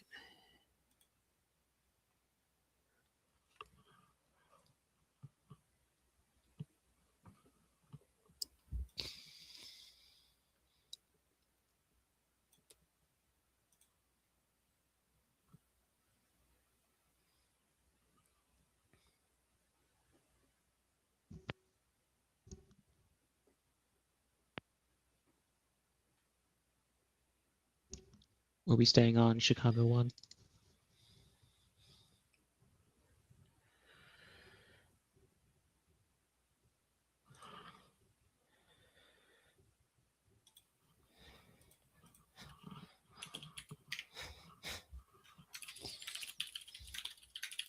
Were we staying on Chicago 1 or are we moving to Chicago 2? We are. Well, I don't know if people are. What server they're in, so let's find out. Looks like Chicago 2 might have someone.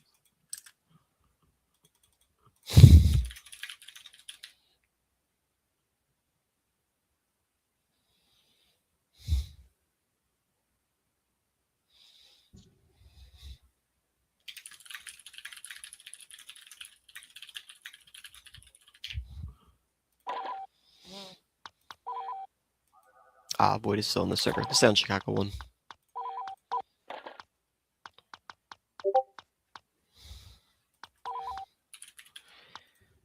Chicago 1.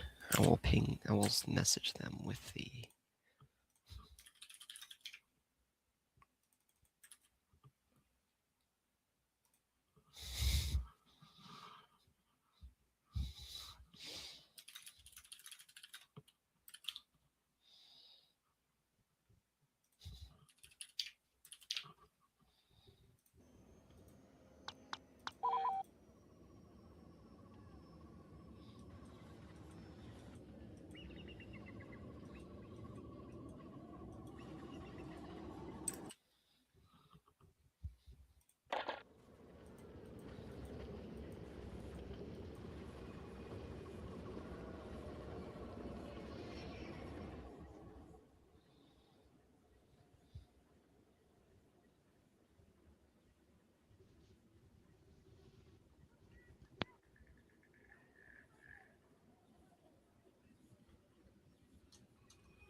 All right, it's going to be Moss again. Vader versus Vader, it looks like. Make sure no one else. All right. I will go ahead and end the game, and we will begin. Vader v Vader, always a fun start. Doesn't always end that way. Nothing can stop the Empire. This will be interesting for sure. I was wondering if this would happen, because honestly, the shakiest that Wolf has looked this whole tournament was actually in the match with Viking where it went 14-15, and that was the VVV. And Nick has shown a very high level of performance with the Vader, so I am definitely interested to see what happens.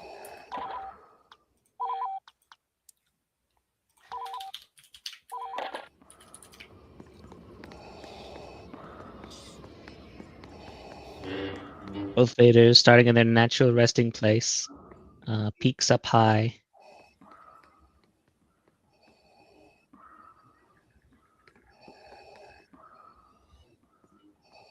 Vader has some of those particularly fun, exaggerated ramps. Wolf going in with going out some nulls in the neutral, but Nick's just playing keep away. Nick going for an aggressive dash, rolls out, but gets counter punished with Wolf. Yeah, I don't know if that's going to be the play. I think Wolf is going to be a lot better at catching those than like Void would be. Oh. And another excellent read on the movement around that bulbous globe of the Cantina. I know Wolf said it before, but it's worth saying again. He and I are both that kind of more calculated movement reading player. So if you're throwing out random dash attacks and missing, that's just inviting a counter punish because he loves those. And there as we you can go. see, it plays against him too. So I think the big determinant with this factor is how well those players are punishing each other, because you saw in Wolf's game with Strax, his biggest weakness was that he was missing a lot of his dashes, and Strax just wasn't able to punish them. But with Vader, you have that movement, so you can punish them a lot better. Vader v Vader, and the worst part about it is it's mutual. You miss, they can be all over you. They miss, you can be all over them. And with Vader's dash attack, it's not like all the rollouts you can usually get on them all. Wolf catching Nick out after a miss, closing out yet another point. Thanks for the reminder. Yes, I will switch to free cam. Sorry about that. Every single point so far, 3-1 in Wolf's favor, has been after a Vader missed a dash attack and then got punished for it. Every single point. We might see that continue to be the trend, as Vader v Vader often tends to lead into that. A bit of a standoff in the courtyard by the moisture evaporator. Wolf's got to be careful when you stand still too long. He wants to really bait in that attack, but... That was, I think, an opportunity for Nick, but I understand the reticence. But yeah, anyway, I think the big thing is going to be how well are they able to punish each other's missteps. Wolf has already caught Nick in a couple. Oh, there's another one. But caught Nick retreating. Nick's going to have to be able to do the same to Wolf. And also apply a little bit of offensive pressure.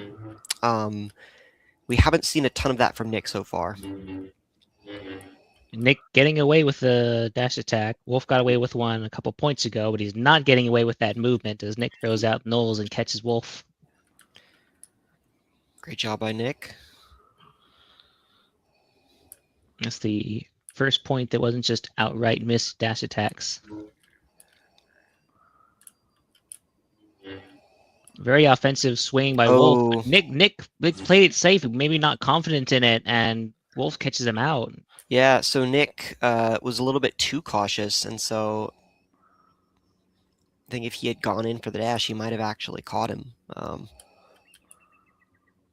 If he but just there's- looped around the corner, he probably would have had the angle, but instead, I think it was like he was just trying to retreat off, and Wolf threw out. Oh, I believe it was a backslash and was able to get this him is down actually in the one of corner. my worst, like least favorite spots to play in the entire map is that bubble because the physics of the slope are so weird. I find myself always losing the encounters. It's a tricky spot to play. Wolf, I'm not quite sure what he was going for on that. Yeah, except for that just maybe try was to move me. that was a interesting dash there. But yeah, once again, like I think it comes down to Nick has done a decent job so far of catching Wolf on those dashes. If he can keep doing that, I think he'll be in a good spot. But Wolf's also been throwing out a bit more, I think, offensive pressure and setting the pace a bit better, which is reflective in the score. Oh, One thing you have to be careful though is when you're putting out all those nulls to try and catch movement, is that does leave you open to Vader just coming in and just dashing you outright. So it's playing on a razor's edge at times. agreed. But if you don't do it, you just give the movement for free. So it's that catch-22 of how much risk is worth it, how much space is worth it. Nick, it looks like Nick might have had the movement read, but he was just outside of Wolf's I think reach. I think they actually both went for things, but Wolf finished a little bit earlier, so he was able to follow it up.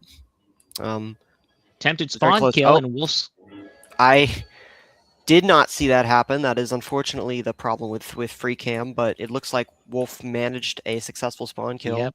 I eat my Wolf- words and said there wouldn't be one this tournament or Wolf this started side of the bracket. Wolf started walking in there, and unfortunately, Nick spawned right in front of him in clear dash attack range, and Wolf just immediately dash attack, knocked him into one of the bar stools, and sadly, he was not there to have a drink. He was there for his funeral. Oh, Nick missing that another dash attack against rolled the right building. into the building. The dash, I don't know about the dash attack, but it was the roll that really killed him. You can't be rolling into buildings.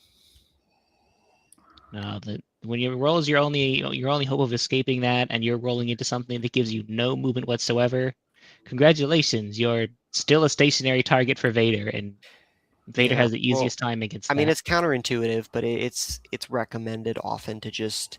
I've gotten away from a lot of situations just by staying there because people expect the roll. In theory, if you're smart, you can react to any scenario, but players get terrified and they just instantly roll, and then it doesn't work out. Missed Vader dashes is one of the great ways to see what someone's panic option is. And unfortunately, Nick didn't quite have the panic option he was looking for there. Yeah, that's you should not immediately jump into a dash when you see the Vader comboing because they can immediately exit that into another state, which is what happened. Okay, we see the Luke. This is the first time, well, not the first time he switched off, but first time he switched off in this matchup, so I think it's also the first Wolf- time that I think- Wolf has fought a Luke in bracket. I think he's also confused. I don't think he's realized that he swapped yet because he's sitting there spinning around trying to find him because he's not seeing the blue name tag light up. Yeah. Well, he He does did find finally him. see the Luke in the courtyard.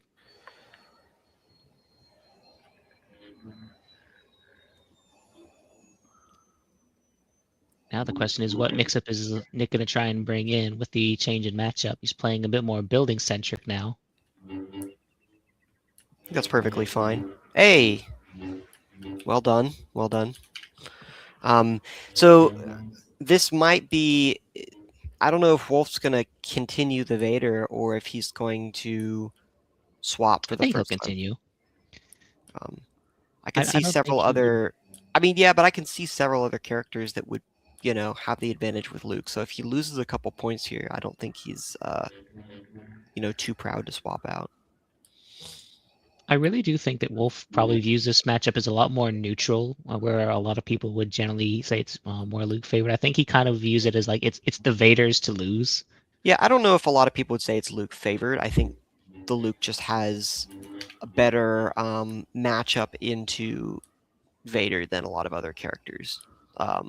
But I think the generally the Vader's probably still favored. Vader doesn't lose to many characters in this game. There we go. Okay. Yeah, so Nick has done, I think, most of his points. He's done a good job of punishing Wolf whenever he makes a mistake. The problem is he's just not applied enough offensive pressure, and so the scores just run away from him. Nick scored most of his points off of moments where either Wolf just outright missed himself or was trying to throw out those combos. And I think we'll see a bit more of a switch to trying to catch Wolf out in those combos, especially with those backslashes.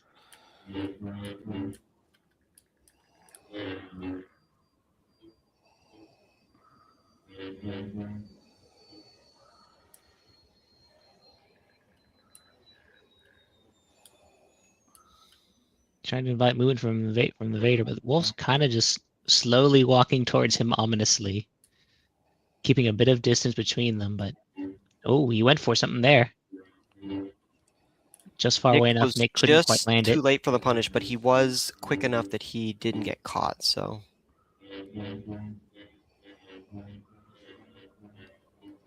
Looks like he landed a bit of a shot. Wolf misses his, but he doesn't miss the second. honestly, it seemed like Nick was playing well. He just once again like a lot of reactionary play. I think. I think if, like, for example, if you're watching Necrid play Luke, he plays a lot more offensive. Kind of puts the Vader on the back foot a little bit. Whereas Nick's just kind of let Wolf do whatever he wants and just react to it. Yeah, he's put up a lot of empty pressure, but he hasn't quite aggressed as much. Wow, interesting reaction. Wolf got knocked down. I believe it was a dash attack coming out of Luke, but he got the countering lunge. So they both flung each other. Damage at the moment favoring the Vader with that higher health pool, and the lunge, catches him with a backslash and finishes it off. Read the movement option. Didn't quite respect Wolf's space. I don't know if we're going to see another swap or if Nick's just going to, finish it out. No swap yet. I think it's a little late to swap. I think you just have to commit at a certain point, because even if you find something that works, you don't have a lot of time to adapt. So this is probably what... Wolf's doing a lot of naked dashes just straight at Nick, and he's not really offering much to really stop it. He's kind of just dashing away into the side. I feel like that's going to lead to some more points to Wolf if he keeps doing that without good mix-up.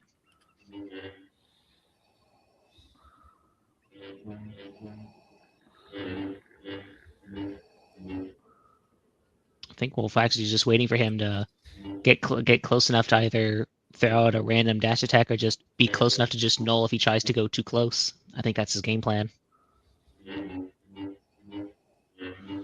Am I right there?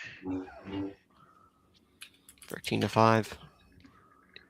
He's just passively waiting for Nick to throw something out, and when he misses because he's trying to play safe and play scared of Wolf, he's just unintentionally opening himself. Well, maybe not unintentionally, but he risk reward. He's probably playing out in his head like, I gotta try and catch him somewhere, and he's back out on Vader. Well, he Nick did get the switches back up to surprise, Vader. which does get the point out. But Wolf has a lot of points to play with right now, so... I think he probably felt like he wasn't able to really capitalize on what he was doing with Luke. Wasn't really able to draw anything out. He's like, you know what? I had more opportunities when I was on Vader. Or these perceived opportunities. As the Vaders do a little combo dance. Nick goes for the aerial attack, but Wolf's able to drop down before he gets there.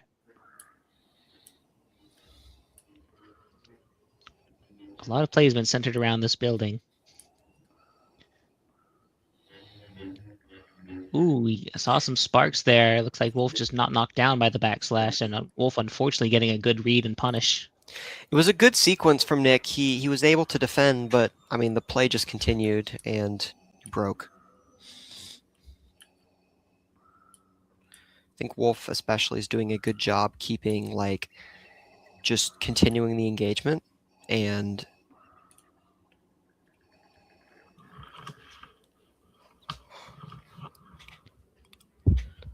Probably his best thing is how pretty consistently, even when he's been missing a lot of his misses, he's turning into good space dodges. So he hasn't been getting quite as punished as Nick has through the match, and Wolf's going to be securing that with just a good movement read. Good 15 to intercept. 6. Another clean win from Wolf, and he moves on to his final bracket demon, Zorath. A solid primer on Vader play. Yeah, it was very clean. There have been a lot of just really high level play these final matches. Everyone is just on point, and it's great to see.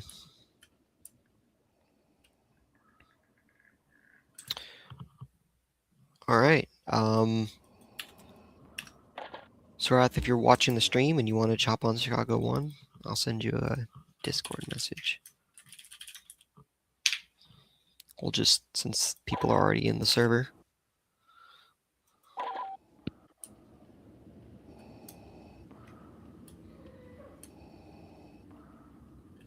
GG's, Nick. All right. Will, you want to commentate the losers finals here? Or if you want to practice, that's fine too.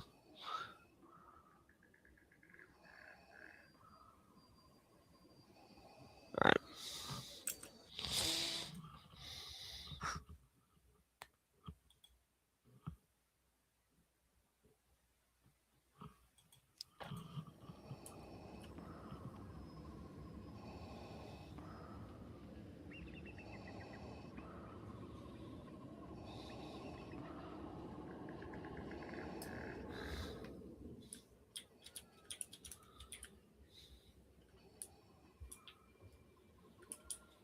We'll wait for Zorath to join, and we will carry on.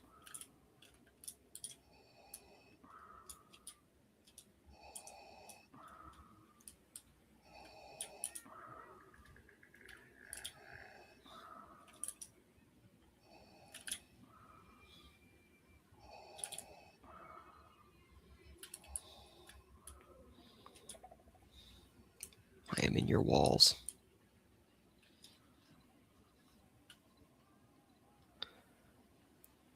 Even this moving up and down kills the bitrate. This is just like the worst texture possible for poor stream. Just gritty and gritty enough that there's enough change in particles for the entire stream to be like, thanks. I hate it. Mm-hmm. Maybe it's just the compression algorithm or whatever.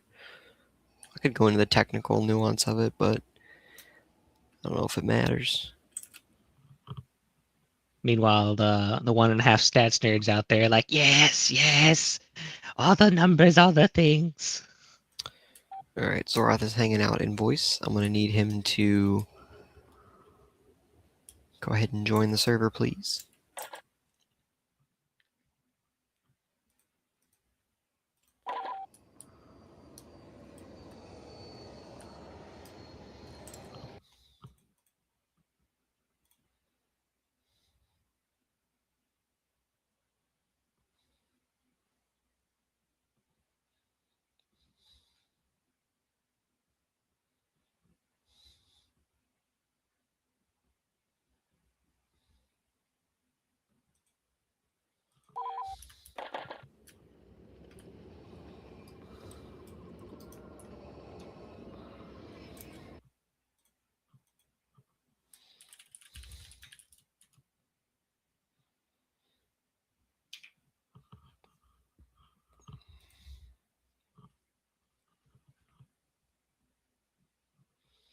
Ironically, it looks like the seeding prediction may win the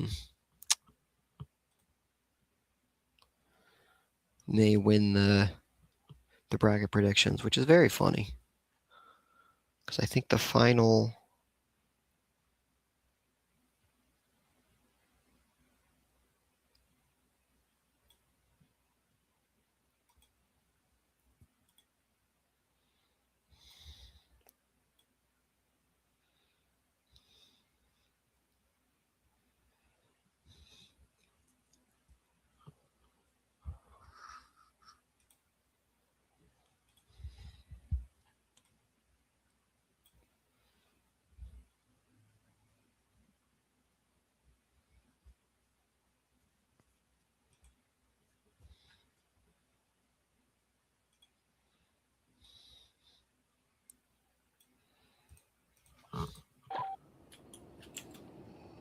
Oh, Zorat's in the server. I didn't even notice.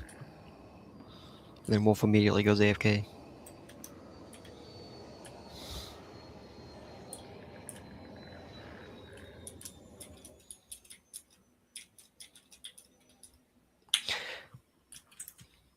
I need to check who will be commentating for grand finals.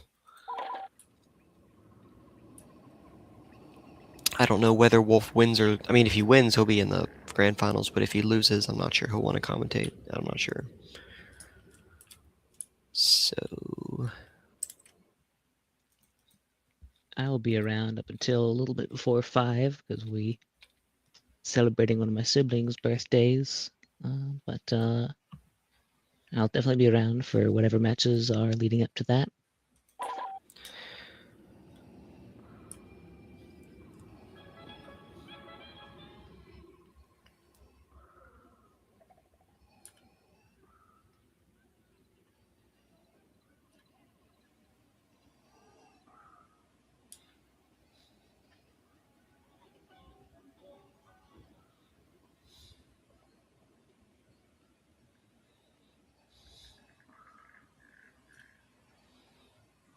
Back, alright.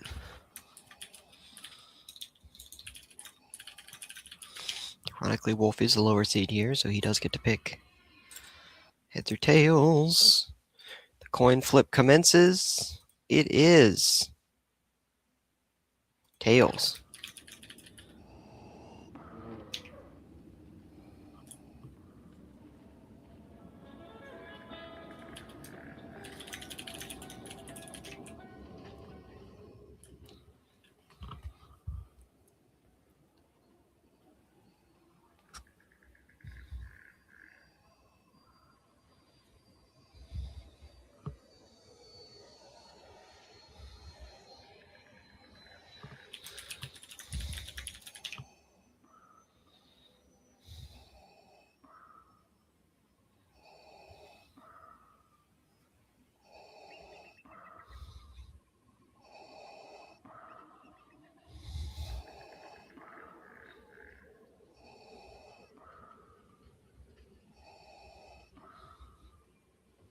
I always forget the order of things. Citadel and Moss, okay.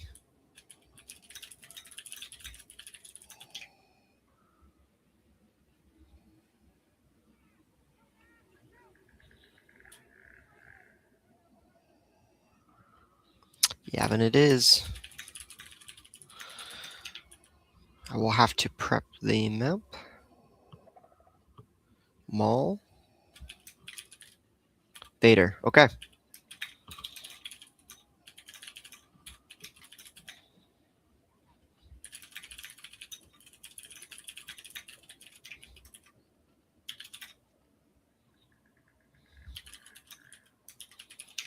think it's Yav 1. Yav 2. It is Yav 2. Actually, this may be... Yeah, it is. You got it right. Defeat is unacceptable. Lord Vader will not be pleased. Alright, we're going to spawn in here.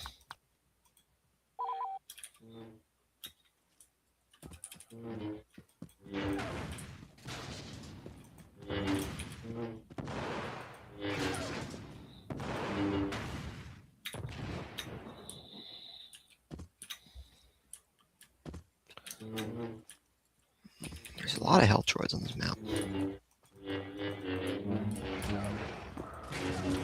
There are indeed a lot of I think that's all of them. droids in general.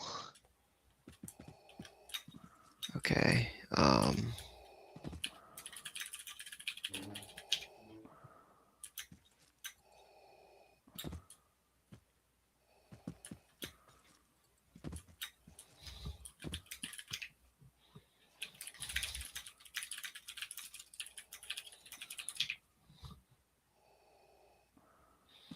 Okay. I'm gonna correct.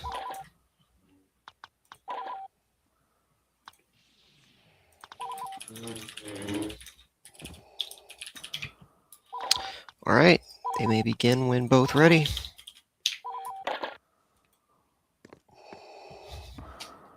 Wolf is sitting above Zorath here.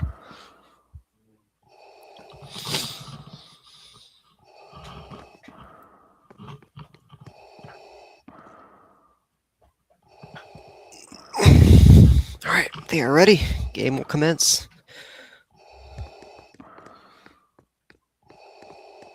Very interesting to see Yavin for sure.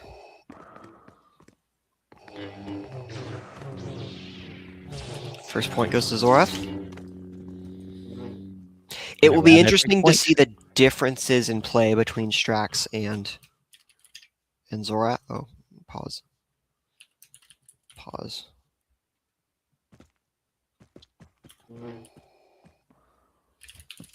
Okay. It'll be interesting in play between Strax and Zorath in regards to how they play Maul. I don't see Zorath's Maul a lot.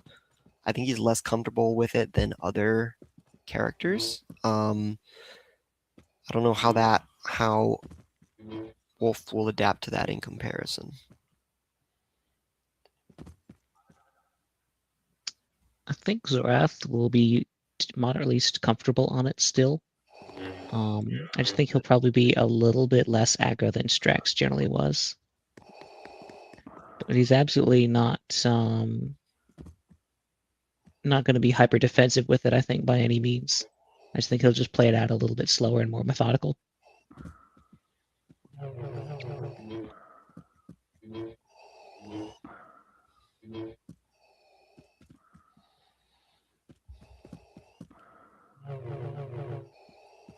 And Wolf has successfully dragged him into the ruins. Actually enjoying getting to see some play in this section of the map. We didn't really get to see it in the other Yavin matches so far. As a Vader, I don't think I would be hyper excited to be playing in this section. Just because, like, you on one hand, you'd be able to set up for more narrow nulls for dash attacks, but on the other hand, Vader just generally likes a lot of open space to freely keep spacing in and narrow constricting, a lot of geometry around. Not always the things that really favor your kit the most. But as I say that, Wolf is luring him into the long, short hallway. I want to say I don't know if I'd go in here, but he's doing it. And now we see Wolf brought him out there to that wide open terrain that that Vader really, really prefers.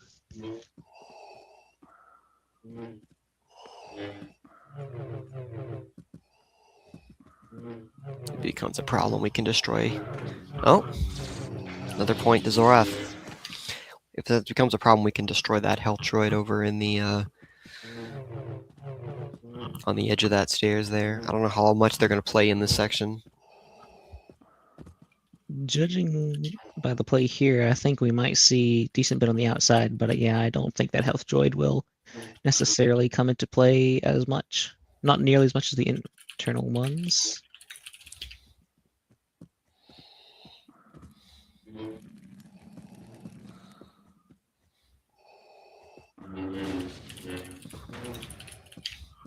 I just wanted to get that out of the way. I see them running around. I'm like, this is going to be a problem. There's enough health droids on this map that you can just stake with the ones with the spawn, so it'll be fine.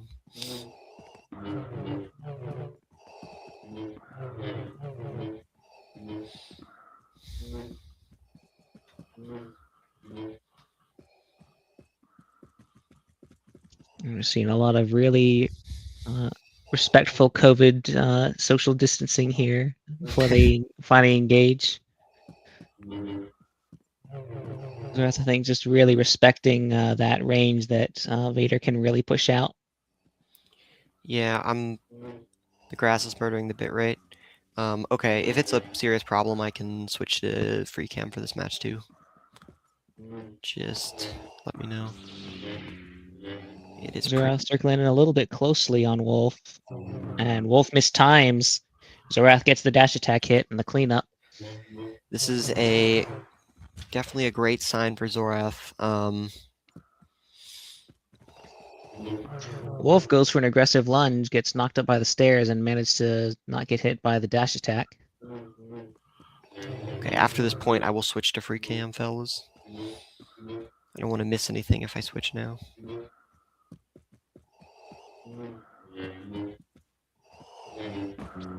Okay. Wolf just a clean read on the movement. Takes his first point. Free cam. We will slowly make it up.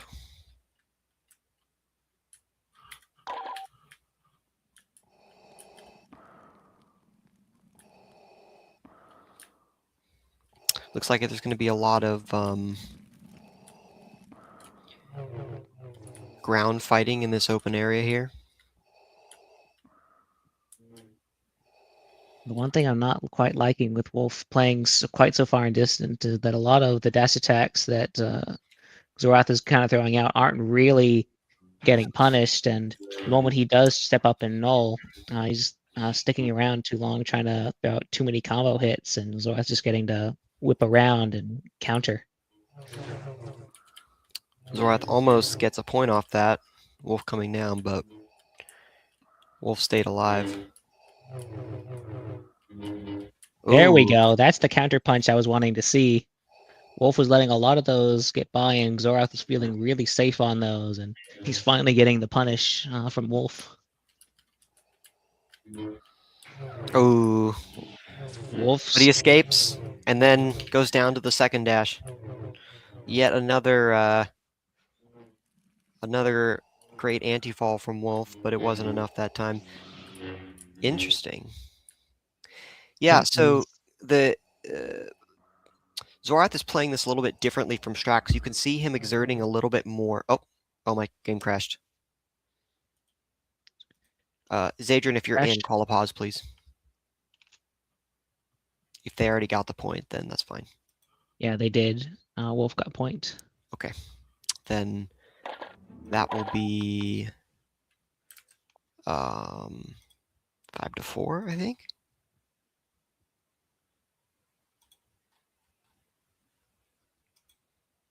Yeah, 5-3. 5-3. Okay. I will rejoin.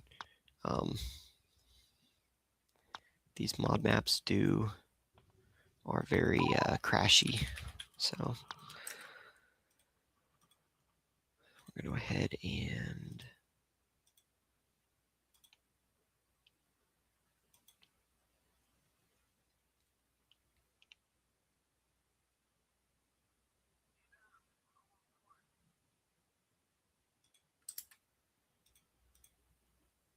got banned for cheating. Can't be using stream free cam in these parts. The browser could not access your screen. Uh-oh. Why? Oh no. Okay, real quick, I'm gonna restart my browser. My game just crashed. Speaking of which, Oh, Yavin gives me more and more reasons every time I play it to not include this map ever again. right as I make the joke about the TO getting VAC banned from his own tournament, I, the commentator, get VAC banned from the same tournament. Or was it perhaps a retributive ban from the TO who did not take kindly to my words?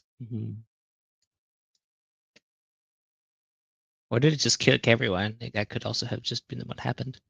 Because I actually don't see the Chicago server at all. Or the Chicago one, that is.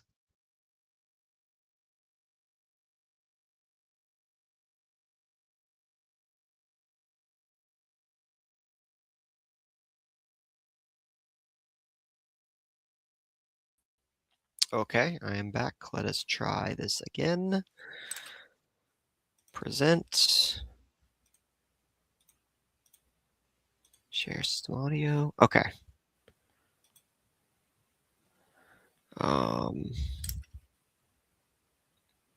Yes, indeed, it is haunted. Okay, we are up on screen. And then I will.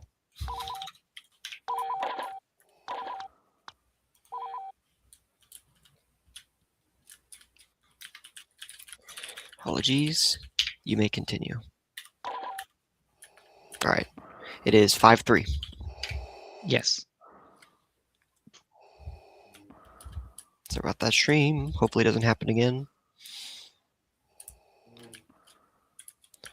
I can tell you for sure I will never be including Yavin in another tournament. It is. What? Oh, this is a perfect map with absolutely nothing wrong. Yes. I don't know if we've had a single match on Yavin yet that has gone to plan. Oh, I can't see what's happening down there. Wolf is going for a very aggressive dash attack, but does not get called out for it. Although, ooh, he gets a good null on Zorath going in for a dash attack as they are on the area just outside the tunnel. All right, Wolf Some gets of the closer. pillar geometry helped give Wolf a little bit of spacing.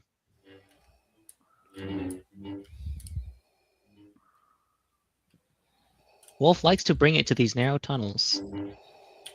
I'm watching from inside the walls, as one does.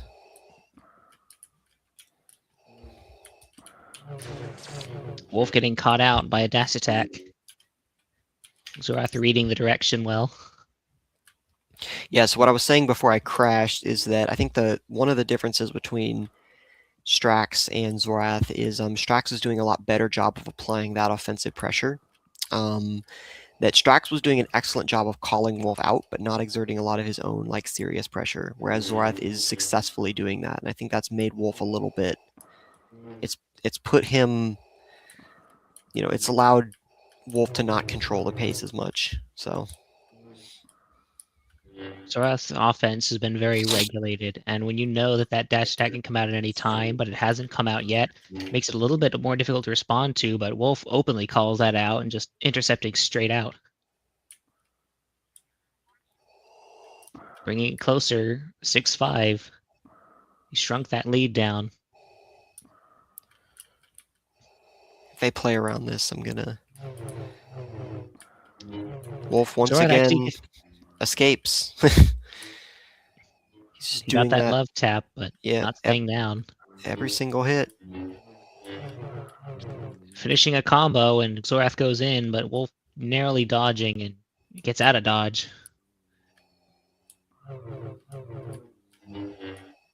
And I didn't even know that connected.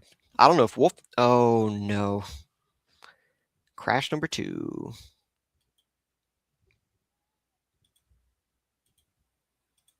You know what? I think we should host all future maps on Yavin in the future. I think that's a great idea. Zadrian, would you be up for... can you present? So go to your StreamYard and then hit the present button. I crashed. Oh. I wonder if they crashed too. Did everyone crash? That's or was what it just saying. us? I don't know. No, they didn't crash. It's just us. Oh, Lord have mercy. Okay. We're going to try this one more time. I don't know if it might be the free cam. Because I know in some maps, if you try to view past a certain like event horizon, it's the reason like high FOVs can crash. It causes problems. So are you also free camming or are you Chase? No, I'm just Chase. I'm pretty much always Chase.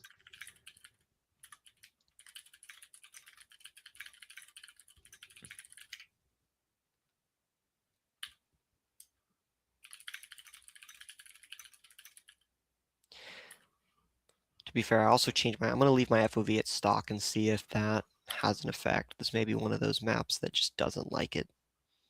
So we're going to just leave that alone.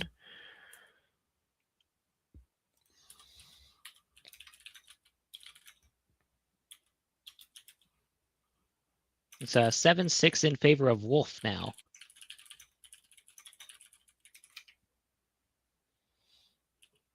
Okay. Apparently they had another point in between, so...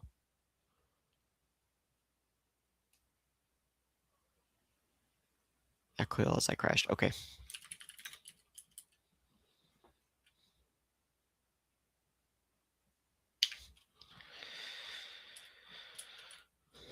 All right, let me get this back on stream real quick before we start. Oh, I didn't do the audio. Okay, do this. System audio. Here. Stage. Okay.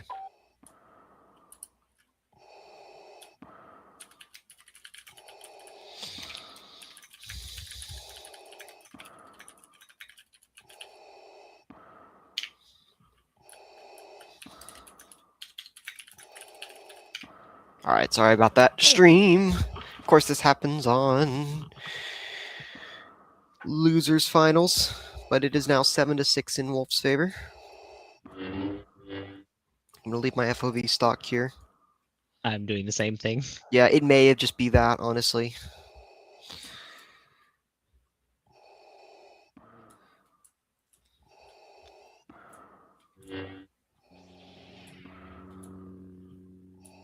And Wolf deciding he wants to get a little bit of distance out of that fight, floats back up to the peak. So Joanna wants to invite another lunge play, but Zorath's content to just sit around and Okay, he that was just a counterpunched decision. that again. I mean, I respect it. You know, he was going for the hard call out, but Zorath was ready. And then brings it back to even.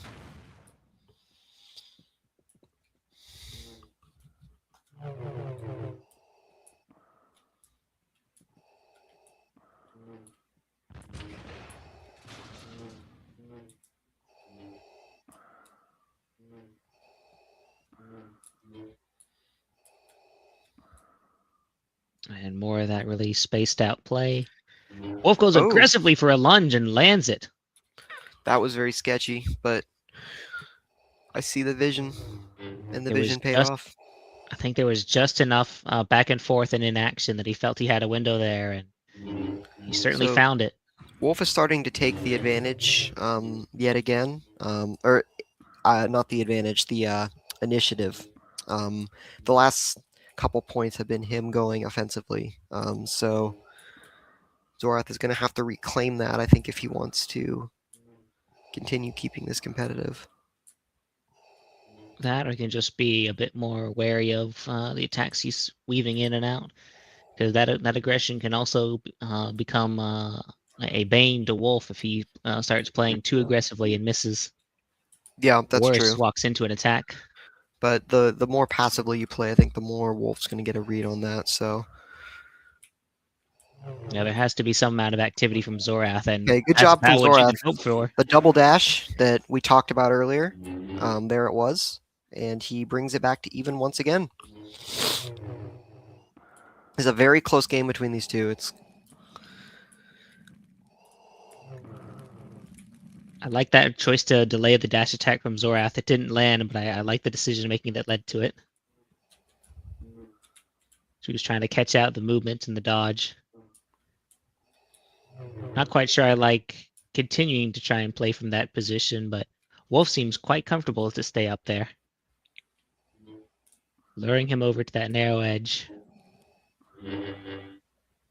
I like that decision to mash a little bit from Zorath, and it pays off heavily. yes.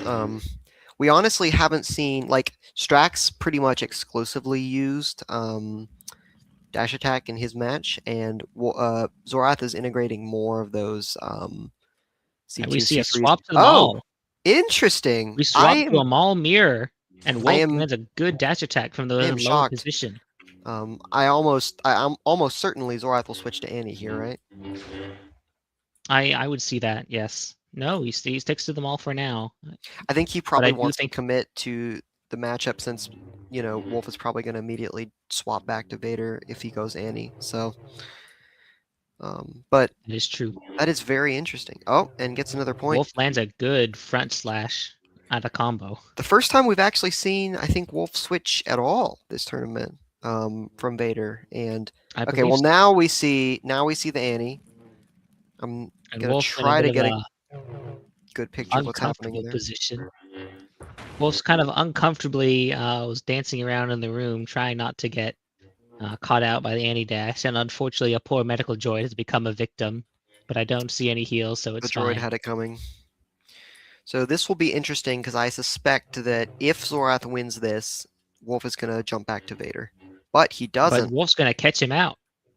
Non-CD angle, and 11, I couldn't yeah, tell if he 11, started the 9. dash attack or not. But Wolf This is absolutely in late place. pull from Wolf with Maul is definitely benefiting him a lot because Zorath has not had time to adapt to this. This may And have been Rex- part of the plan entirely. Maybe he was just heavily conditioning him to go Vader before he swapped, and it's working.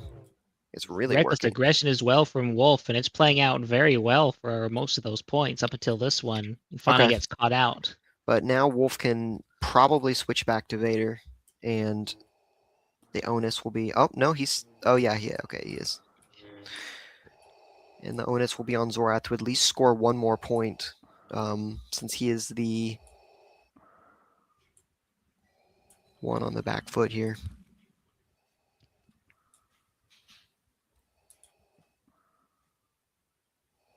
Zorath choosing to play in a more funky area, not wanting to give the Vader the free reign. He's inviting him over. We're going to one of those narrow tunnels that Wolf likes so much, but Wolf is content to simply Hide in a crouch bush. spam in a bush. The old bushwhacking strategy, and Wolf I didn't instead know become I a didn't know bird. there I was a didn't know you could platform up on that stand tree. I did also wasn't aware didn't that know you could existed. stand in that tree. I wonder if Wolf knew you could stand in that Mm. tree, but I don't think he's going to be posting up when he could rather just knock Annie down. Yep, and then imagine Zorath will probably switch back, but Wolf with that swap to Maul has like completely like taken the advantage here, and he's now 2 points away from victory. Definitely shifted the whole match. If Wolf loses this point, which it looks like he will after that knockdown, I wouldn't be surprised if he went back to Maul to force it one more time. Because if he lands that kill on him, Well, I with think at this Maul, point Zorath is committed. I don't think he wants to play the Annie against the Vader with only 2 points left. Oh, he's staying with the Vader. Oh, okay. and maybe to his detriment as he gets caught out. All right, Zorath keeping it competitive. He's like, I'm not going down yet. And the Vader stays. Oh, and then gets caught again.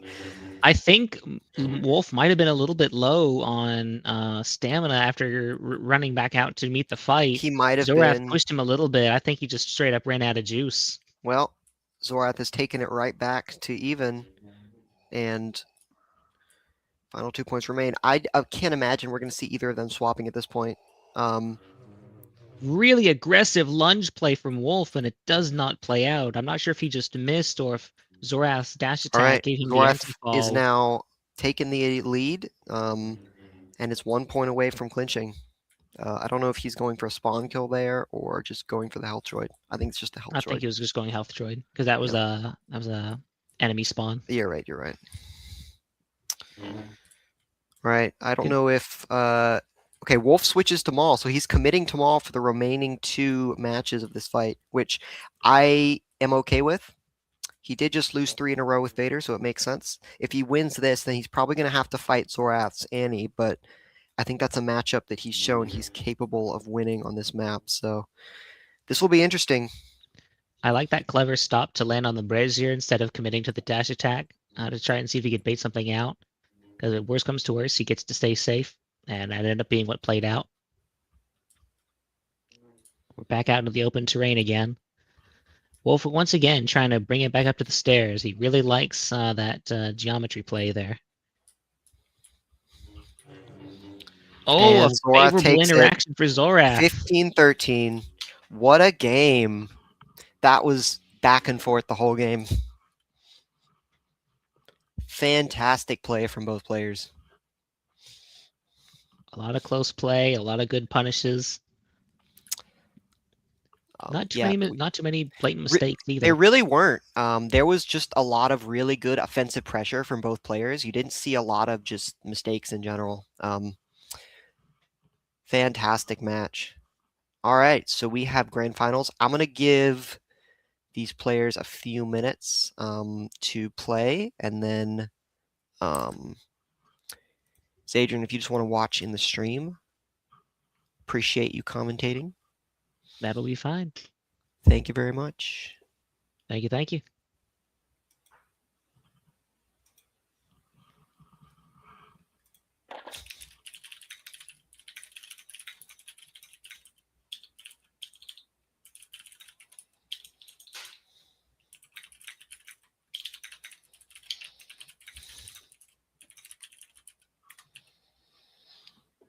Will, you can join Chicago whenever you're ready.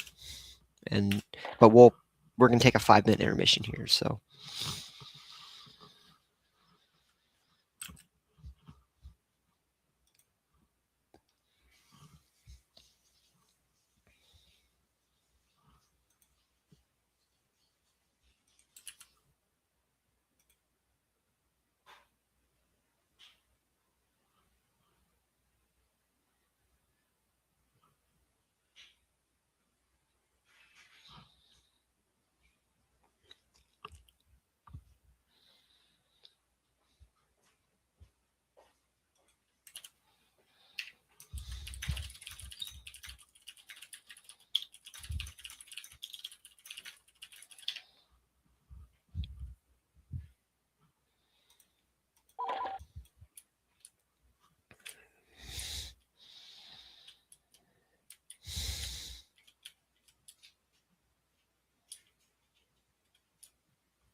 Yeah, we'll go ahead and get things started around 4. So give them another 5 minutes to hang out.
There you go. So for this match, I am bringing in 20K here to help commentate, who has only watched this tournament and never seen competitive Battlefront prior. I am interested to see what a non-player thinks and evaluates when watching the match. So I'll pull him in shortly once the match actually gets going.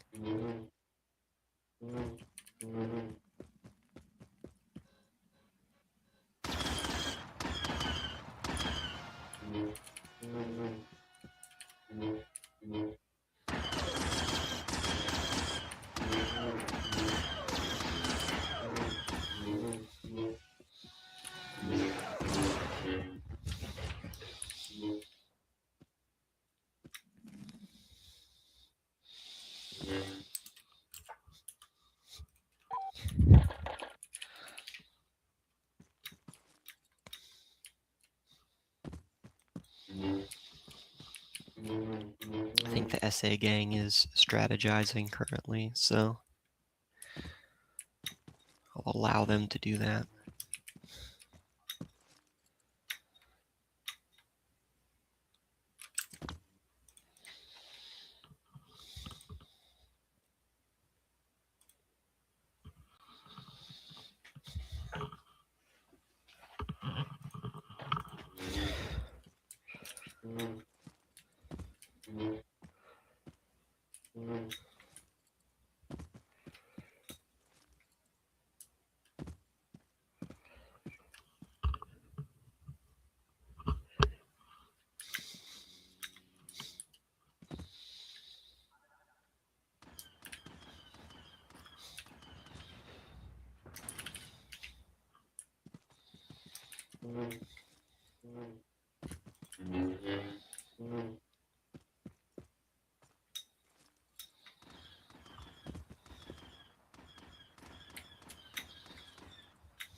Give them just 2 more minutes and then we'll get started.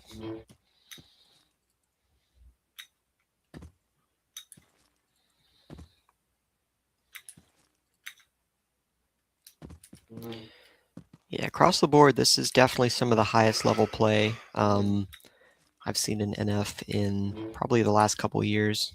I don't remember Malgus as much, but there have been just a lot of really optimal matches.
All right, Zor.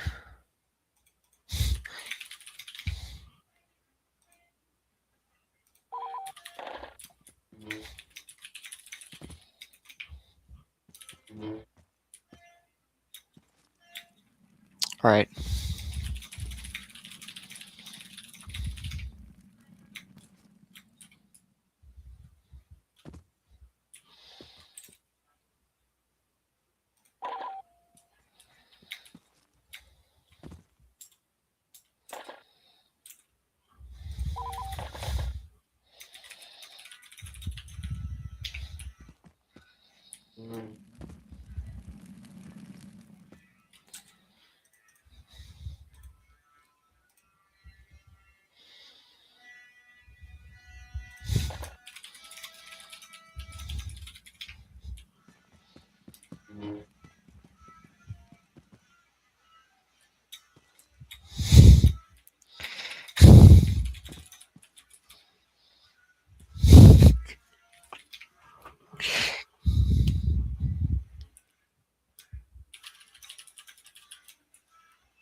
All right, 20K. I'm going to pull you into the stage here.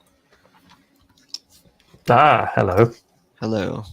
Brought in the heavy Your guns for the commentary. Your mic is very sensitive, so I recommend turning down the volume a little bit. Or just muting when you're not talking. Up to you. Are we good now? I think it's fine, yeah. Ah. Keep the silly comments to a normal level, because people will actually be watching this VOD. But but- that's impossible for me. I know. Do your best. But feel free, yeah, if you... Okay, so we have... Let's check out. What map did they pick? I'm excited. It's been a fun tournament so far. It has. Yeah, so feel free to comment on your insight here, or if you have questions about what is happening. You've watched a few matches, so you probably have an idea at least. Yeah, I've seen a couple. Have some idea. Eventually, I figured out the format. RHN1G. This is the grand finals here. Yeah, Camino is a map.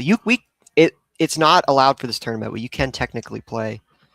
Makes sense. There's certain Defeat maps is that are better unacceptable. for hero Lord Vader will characters not be pleased. because they are more open and they have more like options. Some of them, like Jabba's Palace, for example, are just a bunch of tunnels. Not very good gameplay for heroes. Interesting.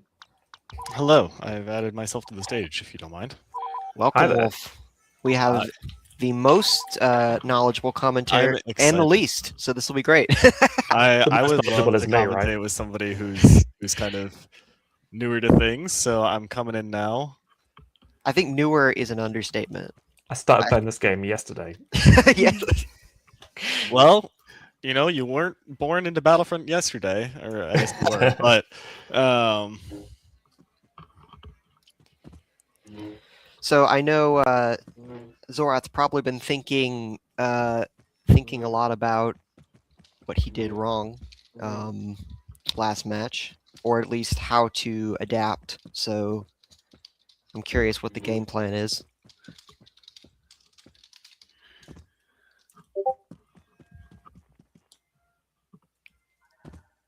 Ironically enough, my own seeding prediction will win the prediction contest, so I get my own prize. Easy clap. excellent.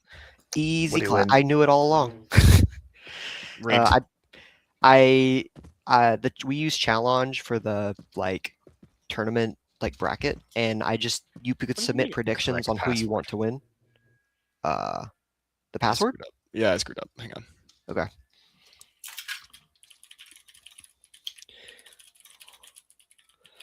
All right, I'll give them 30 seconds to join. We use challenge, and you can submit predictions for who you want the bracket to win. And so I just submitted one that was just the seeding because I did the seeding, and that, ironically enough, will Return to battle. win. So that's very. I funny. did that too for mine. Just Hilarious. the tournament I run, just so people can compare like how they held up to the seeding and how accurate Exactly. the seeding was. So it's pretty good. I am the greatest seeder to ever do it.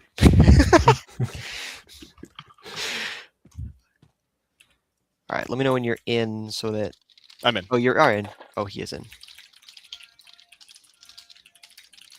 All right. So I'm excited for grand finals. We have William, of course, coming from winner's bracket. Although last time these two met, that was not the case. Zorath was coming from winner's bracket in Malgus Major 2023, and William had to beat him twice in losers, which he did. I think it was 10-4 and then 10-1. So convincing performance from William over him so far, and continues that with a quick kill. But also, William just killed Zorath pretty much. So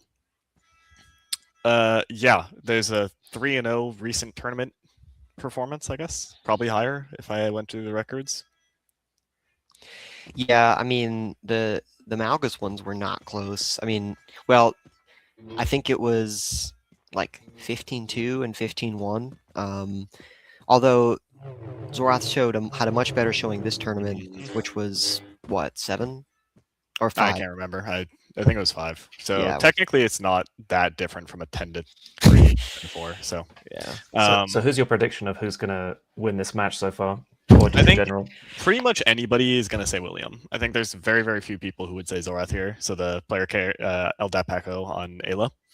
So Okay. I guess I'm curious from a individual new player's perspective. What does this matchup look like to you? What do you think the issue is or the strategy? Oh, you're asking somebody who knows too little about Exactly. the game, for my opinion here. I just want vibe right. check. What do you think about this? Vibe check so far. I mean, it's interesting watching. It's clearly a lot of strategy that you can see going on that I don't understand, which is an interesting sign for the sort of competitive depth of the game. But in terms of being able to pass out who's better at that, I don't have a clue. You can see people doing things from a distance, but my ability to interpret that is very limited. Yeah, so what you're seeing here a good bit is Zorath failing the execution check. So basically he's going for punishes, which are the right call in those situations with a backslash. He has the positioning, he has the timing, but he is not placing them well enough, and he is slightly missing it. So William is forcing Zorath to basically say hey, can you actually punish me? And the answer right now is that it's slightly off, and I said this before, all William needs is a little, and then he's going to kill you. So that's enough. I want to see Zorath continue to attempt those if he has a good punish, but it's going to be difficult. He's probably a little bit frazzled starting off with a 4-0. It's never good for the mental.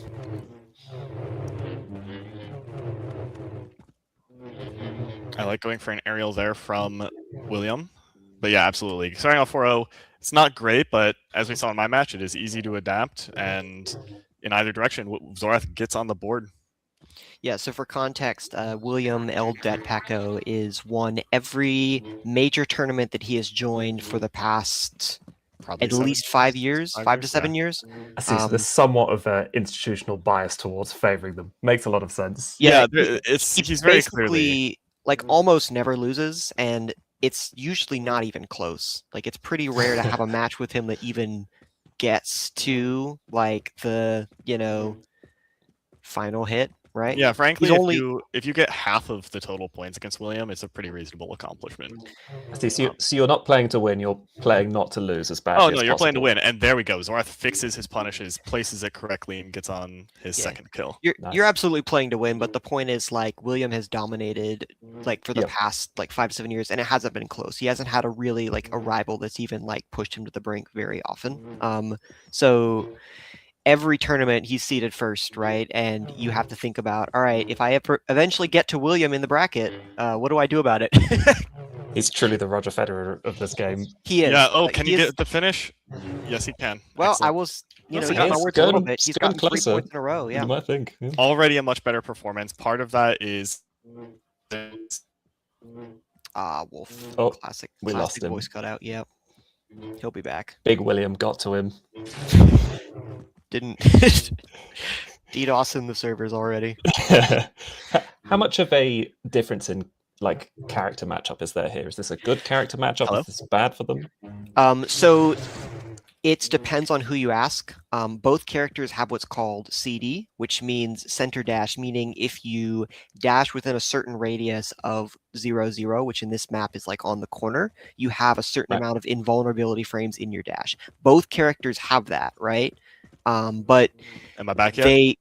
yes, you're Hi. back. Welcome back. But the way they move is a little bit different. You see Annie has that kind of well done. You see Annie has that kind of extra long dash that he can curve kind of in between, like during the dash, and then Right. a little end lag piece, and then Ayla just has a just very kind of in your face brute force dash. So Yeah. I they're would both say Anakin's, similar. if you're dash rolling it correctly, is a little bit safer. Ayla's is a little bit more of a hard commit. Not by a lot, but Ayla, if like everybody's exchanging perfectly, Ayla has to win 1 interaction, whereas the Anakin has to win 3. So it's like easier to win an interaction with the Anakin, but you might get less results. However, of course, nobody's perfect, and more often than not, the Anakin's actually going to hit an intercept or a backslash punish, and they're going to tumble, and you get the kill.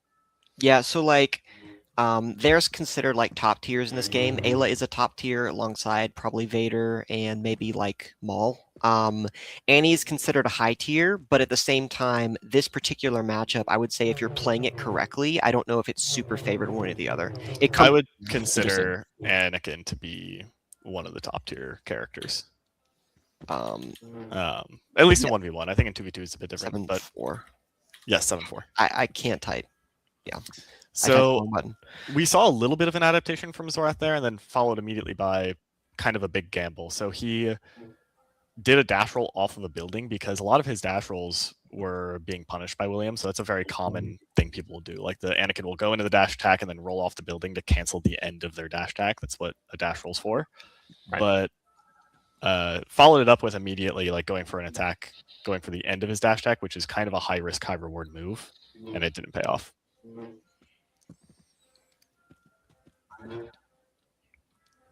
Nope. Salvages his mistake. But William's like, I'm not letting you get away. Yeah, keeping the pressure on. He definitely had time to react to that, but just went for a combo for unknown reasons. William stretching their lead here a bit. Yeah, and the thing. Nope. Illegal. Are we destroying every health droid? Because I told him not to do that. No, he probably forgot that it was. I would say I it's not against the rules. I just asked them not to because it's annoying if people have to run to the other side of the map to heal. Right. That you should be able to heal is the point. Yeah, that is the idea. So, but yeah, whatever. Is it an enforced rule that people can heal between rounds? Yes, they can. They don't have to, but they can. They can, but it's not like you can't. Like, if I were to spawn and interrupt my opponent as they were going to the health droid and kill them, it's a valid kill. Cool. Yeah, so like, yeah, you don't have to wait for your opponent to heal. They just have the option to heal in between fights. And also, the health droids are normally indestructible, but we disabled that because on certain maps, you can't avoid them. There's a few that are just, yeah. Yeah, and if you heal by accident, then you forfeit the point because you're not allowed to heal during fights. So it was just easier to just make them destructible so we can destroy them in between rounds. I like William's control here. I'm spectating him at the moment, and a lot of what he's very clearly making heavy use of the minimap when he's moving. So you can't see it on spectator screen 20K, but in game there is a little minimap at the top right. You can see enemies when they're attacking or when they're nearby you. And when he's moving away, I can tell he is frequently looking at it, as many players do. But it helps a lot with that spacing. Yeah, notice that they both seem to be playing quite a lot more cautiously now.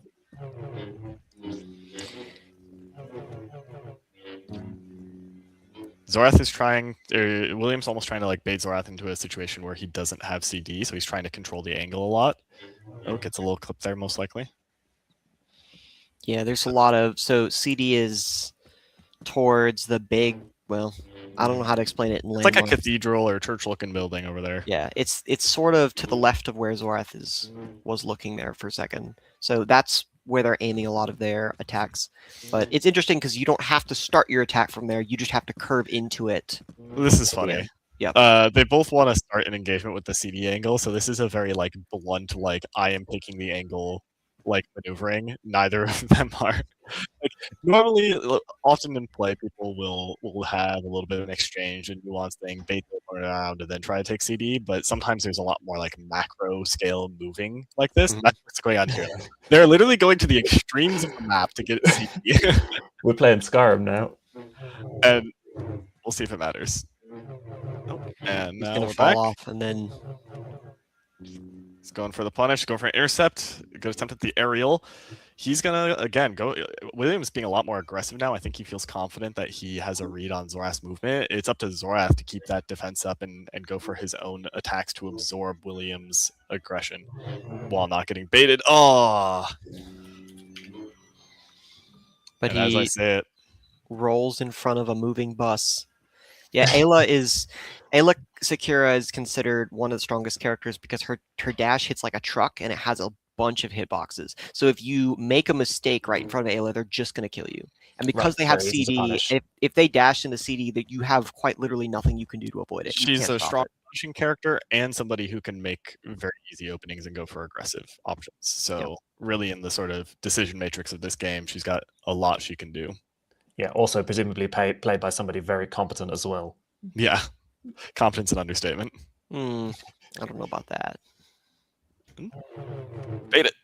Oh, you see, I don't know if you or anybody else was on Ayla's view there, but if was. you were, you might have seen an interesting thing where she did a dash attack and no animation came out. I don't know if you got that on your screen, Alpha, but that means that William input his double dash essentially perfectly. So his inputs are very good.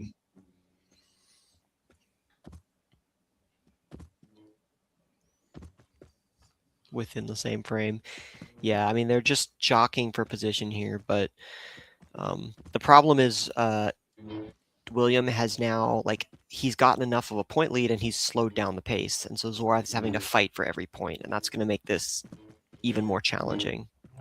Oh, very good maneuvering from Zorath. That was fantastic. That was a very convincing bait in, and then he circled around. Not only did he circle around the opponent and put himself in a good position to backslash, but he did it in such a way where he avoided riposte. That was beautiful. I mean, what William could do there is curve his dash attack a little bit differently. It's kind of a high-risk maneuver from Zorath, but it paid off. That was probably the best kill I've seen him make this game. And again, he's Wow. going for the backslash Oh, nice. punishing. This is one of those where you're just in just the right position to be able to punish that, and requires a lot of just understanding of where your opponent's going to end up. Exactly. It's not a luck that he's in that position, but again, I think one of the issues, and we saw this a little bit last time, is Williams' offense is eclipsing Zorath's defense pretty regularly.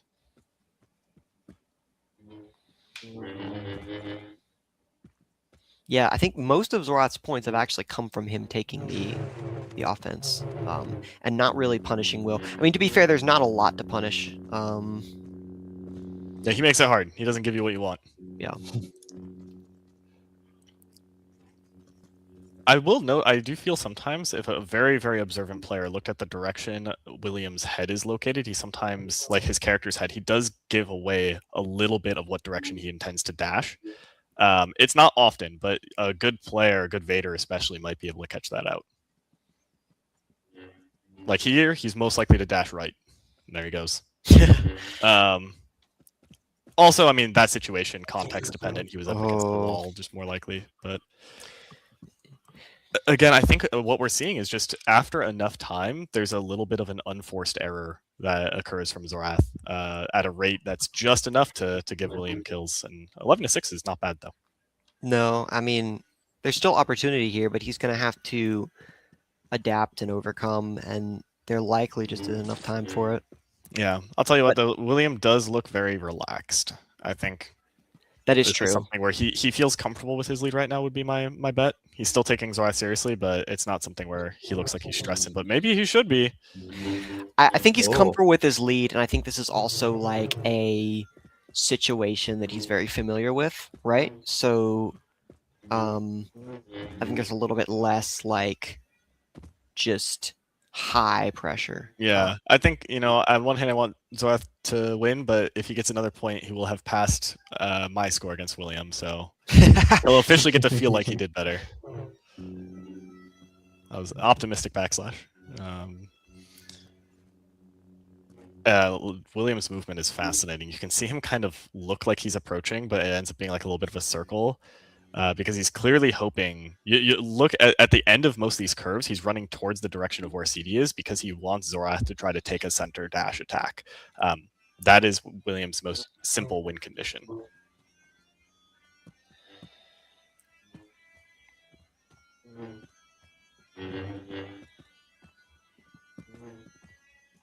And he's doing a good job of not making it too obvious, in my opinion. And that is what we mean by when Ayla wins the interaction, it's a win. There's a couple destroyed health droids here. That's 12-7, I think. That's 12-7, correct? Yeah. All right, so Zorath's main goal at this point is to beat Wolf's score so he can claim mental superiority. dominance. I mean, he could do that anyway. He beat me in the tournament, so. That's true, but...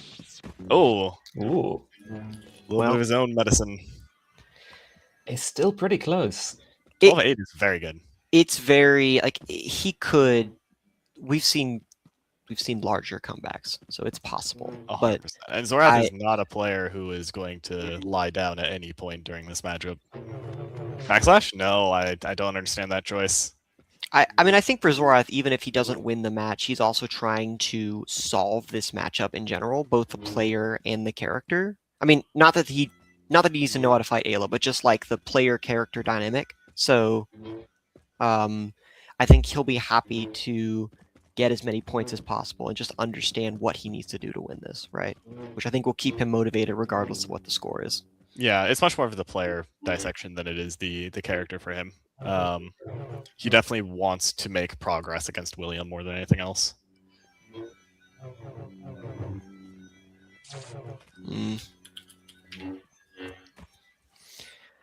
Well, 2 more points will seal this tournament and give William the 12-peat. Yeah, nobody's counting at this point, but yeah, it will reinforce William's dominance.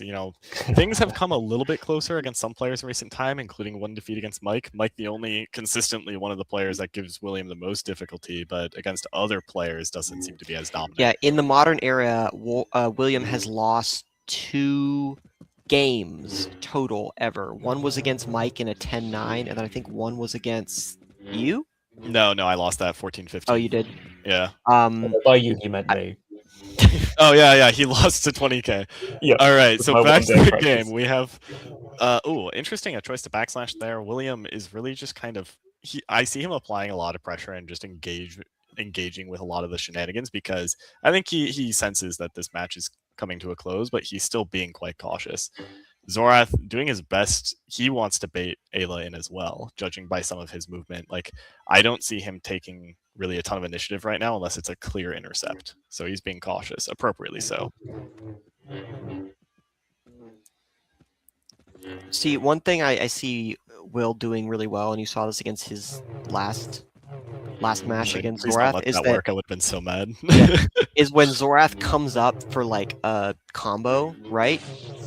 Will knows, and then he immediately goes for the Ayla he's back. alive somehow. No, not anymore. Not anymore. I think it's 15-8. Yes, it is 14-8. No. Oh, 14-8. Yes. I believe. Judging from Will's movement too, I think that's correct. So, what I would say is Zorath, it seems like after he gets a hit, he gets a little kill hungry, like especially if the interaction is still ongoing. Mm-hmm. He really just needed to take the clip and run and reset there. Like, it's part of this matchup is, I think, being willing to, if you're in the situation of going for the dash attacks and the damage and your opponent doesn't fall, just accept it and move on.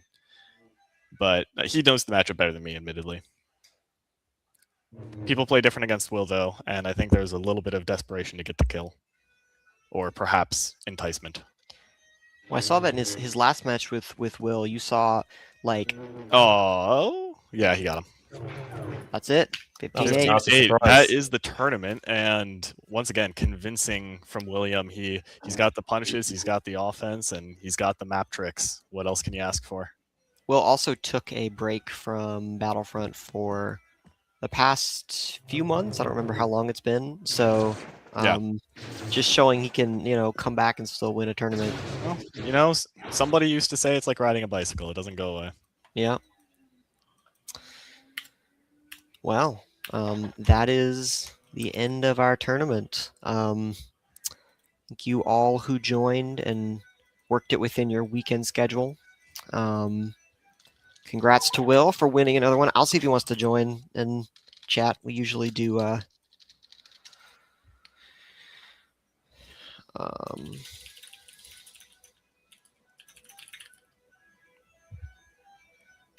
Congratulations to William, and yeah, echoing Zadrian in the chat right now. Thanks for hosting the tourney, Alpha. 100%. This has been a fantastic tournament. I know we've had a lot of top players turn out. Of course, always going to miss those who can't make it, but really, especially late bracket, was a bloodbath of tough characters and players to fight against. So yeah, I mean, a lot of fun. It was definitely different. The last tournament I hosted, the twos, also enjoyed that one, but there was a lot of blowout games, which just from a spectator's perspective, you don't want to see. This has been hyper competitive, and pretty much this entire day's worth of matches, everything was close and very competitive. So that was love to see that. All right, Will, what'd you think? Another good tournament, I guess. I have no complaints. Yeah, congratulations on yet another win. I want to know, did anything feel different the second match against Zorath? Was there any adaptation that did catch you off guard or surprised you, or do you think it was more of the same? I would say it was more of the same. I think because it's hard to say exactly because we're playing in a different area of the map versus Mos Eisley, and so there's different dynamics at play there. Are any of those dynamics enough that give you pause, or do you feel like it's different, but I still think it's roughly equivalent? The main thing I remember messing up a lot was just my own punishes, getting caught by his repost, jumping the gun a little bit too early, and also eventually he did adapt and start punishing the riposts with BS, and I pretty stupidly kept just running into it, just trying to anti-fall, thinking he would keep dashing, but obviously he wasn't. Mm-hmm. I had a little bit of trouble in the first and second match catching his rolls. I think even in spots where I anti-falled, for some reason it just felt like I could never pin him down unless he did a very delayed roll. Yeah. It's interesting that you even consistently go for that. I almost feel like that means a lot of people against you might not be getting very strong dash rolls, because I feel that if it's done well, it's nearly impossible to get a consistent punish against, unless you're Vader. But yeah, Zorath actually also joined us here Hello. in the room. Yeah, those dash rolls. I'll say if I hit them on time, like I'm supposed to, they should be impossible for Ayla to punish. Like if I'm punishing your dash attack. I could have sworn that I had done some testing in the past where you just on Mos Eisley at least, where just you get hit by an anti-dash and immediately go and chase them down, and then they can't actually stop you. It's down to The execution. difference is if you're in neutral. Like if you're at the end and your dash attack is still active and I hit you, you no longer have enough time. Well, if I just anti-fall and don't attack at all, and then Yes. Then it comes down very close in my experience, where it ends up being I very think much on knife's edge. The Ayla should probably go for it, but it seems like it also depends on if you're already facing the right way. Yes, that's actually funnily enough exactly when Zorath and I tested it, what we Yes. discovered. Okay. Yeah, very quick realization there. That was Zorath's intuition too. Yeah, no, the adjustments for me were nice. I was trying very hard to not just dash roll mindlessly into space, and then I still did it a few times anyways because I say when you were struggling to hit the punish when I would actually hit you with the dash roll, so that was really nice. Yeah. You just have this inevitability. I feel like I have to do something new every single time, or your adjustments are like really really fast and really good. I'm not even sure what adjustments I made in that match other than just like cleaning up some execution. But it seemed like you were playing well, and it did feel like I had to really because like I didn't want to just keep.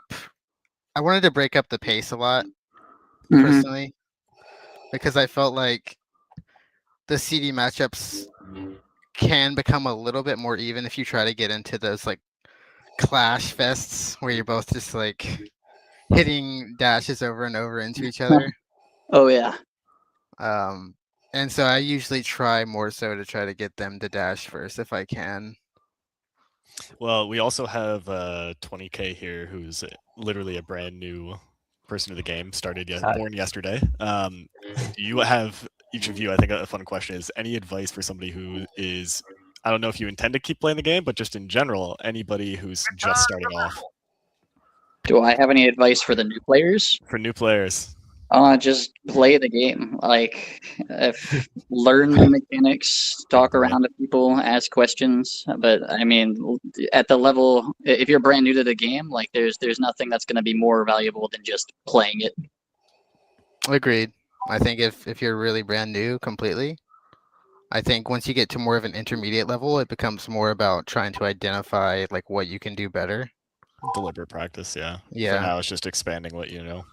Yeah, like I could talk about all kinds of things in this game. It's just not gonna there's so much to talk about, and none of it's gonna connect because you haven't built that foundation of simply playing the game yet. So play the game for a while. Come like join you us, have and to- we'll teach you up. You have to play enough to realize what you don't know. So now I guess the logical follow-up before I stop asking questions, how do you play the game? Because in a community this small, it's hard to find matches. Well, you don't have to find matches. I learned the game through free-for-all servers, and Wolf might not like free-for-all servers that much. Well, Zorath, now you're getting further and yeah, further I got away. bad news for you. Oh god, what a launch. So what I'm understanding is Zorath was saying is there's free-for-all servers that people can join if there's people online. I guess I would add to that, just message people, try to post in servers, or if like you form a few friends in the community, message people directly, get some matches. I'm confused. Why do we disagree with joining free-for-all servers? No, we There agree. It's just you. There are no free-for-all servers, my friend. Oh, there's no more? Yeah, No, well, they still exist, but I think the free-for-all community has pretty much exclusively either moved to their own private servers that they kind of play just kind of more general gameplay, or has kind of quit the game entirely. It's pretty rare to see activity on like the NF Duel server, but that could change if the veterans of the community start playing on it more. They weren't. Join I was servers. just playing on some like general Hero Assault server yesterday, and yeah, like all the familiar faces were there. Like Rezinicom was there, Exim was there, Lilo was there, That's surprising. Greeny was there. Was it his server? The SWBF2 is the GOAT. I guess. One thing we've seen that helps a lot too, I think, is having someone that is also pretty new to the game that can act as kind of a rival. Yeah, we've seen absolutely. many times where like that is really beneficial. I think if you find someone roughly the same skill level and use them as either a practice partner or a rival, it really does. Gives you a lot more make You motivation. invested, yeah. I'm gonna have to dig up someone who's the bottomest tier at this game and see if I can fight them. Yeah, We had a well, plan if to see how many people it would take who are brand new at the game to be able to defeat Alpha. you're all at once, yeah. Yep. I would imagine you'd need at least 4. 100 humans versus one gorilla. But the gorilla's a Wampa. Yes, now we're talking. Well, Zorath, you last Malgus, you fought Will twice, and it was like a 12-1, 12-2. Now you have a 12-5 and a 12-8. So if we extrapolate that onto a graph, which has never failed, you will successfully get to 12 or 15-14, I should say, the following tournament.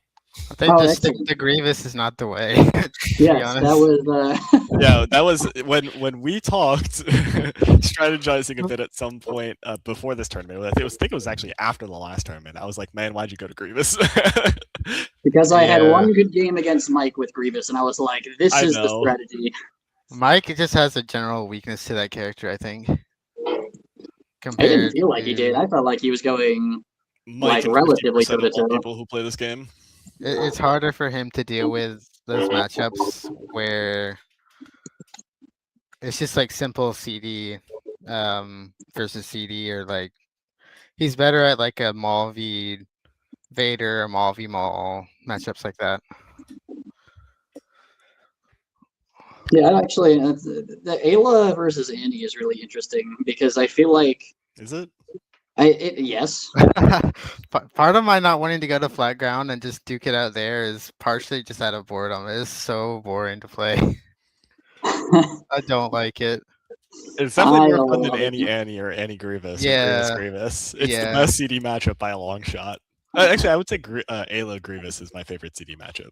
I'm I glad agree. someone enjoys that matchup. I like the Andy Ayla matchup You're a lot. playing as the Ayla v Gravis. A lot of fun for me at Yeah. least. I enjoy Ayla v Grievous from the Ayla side, but Same. I don't often win, but it's still very fun I because every actually kill feels very earned.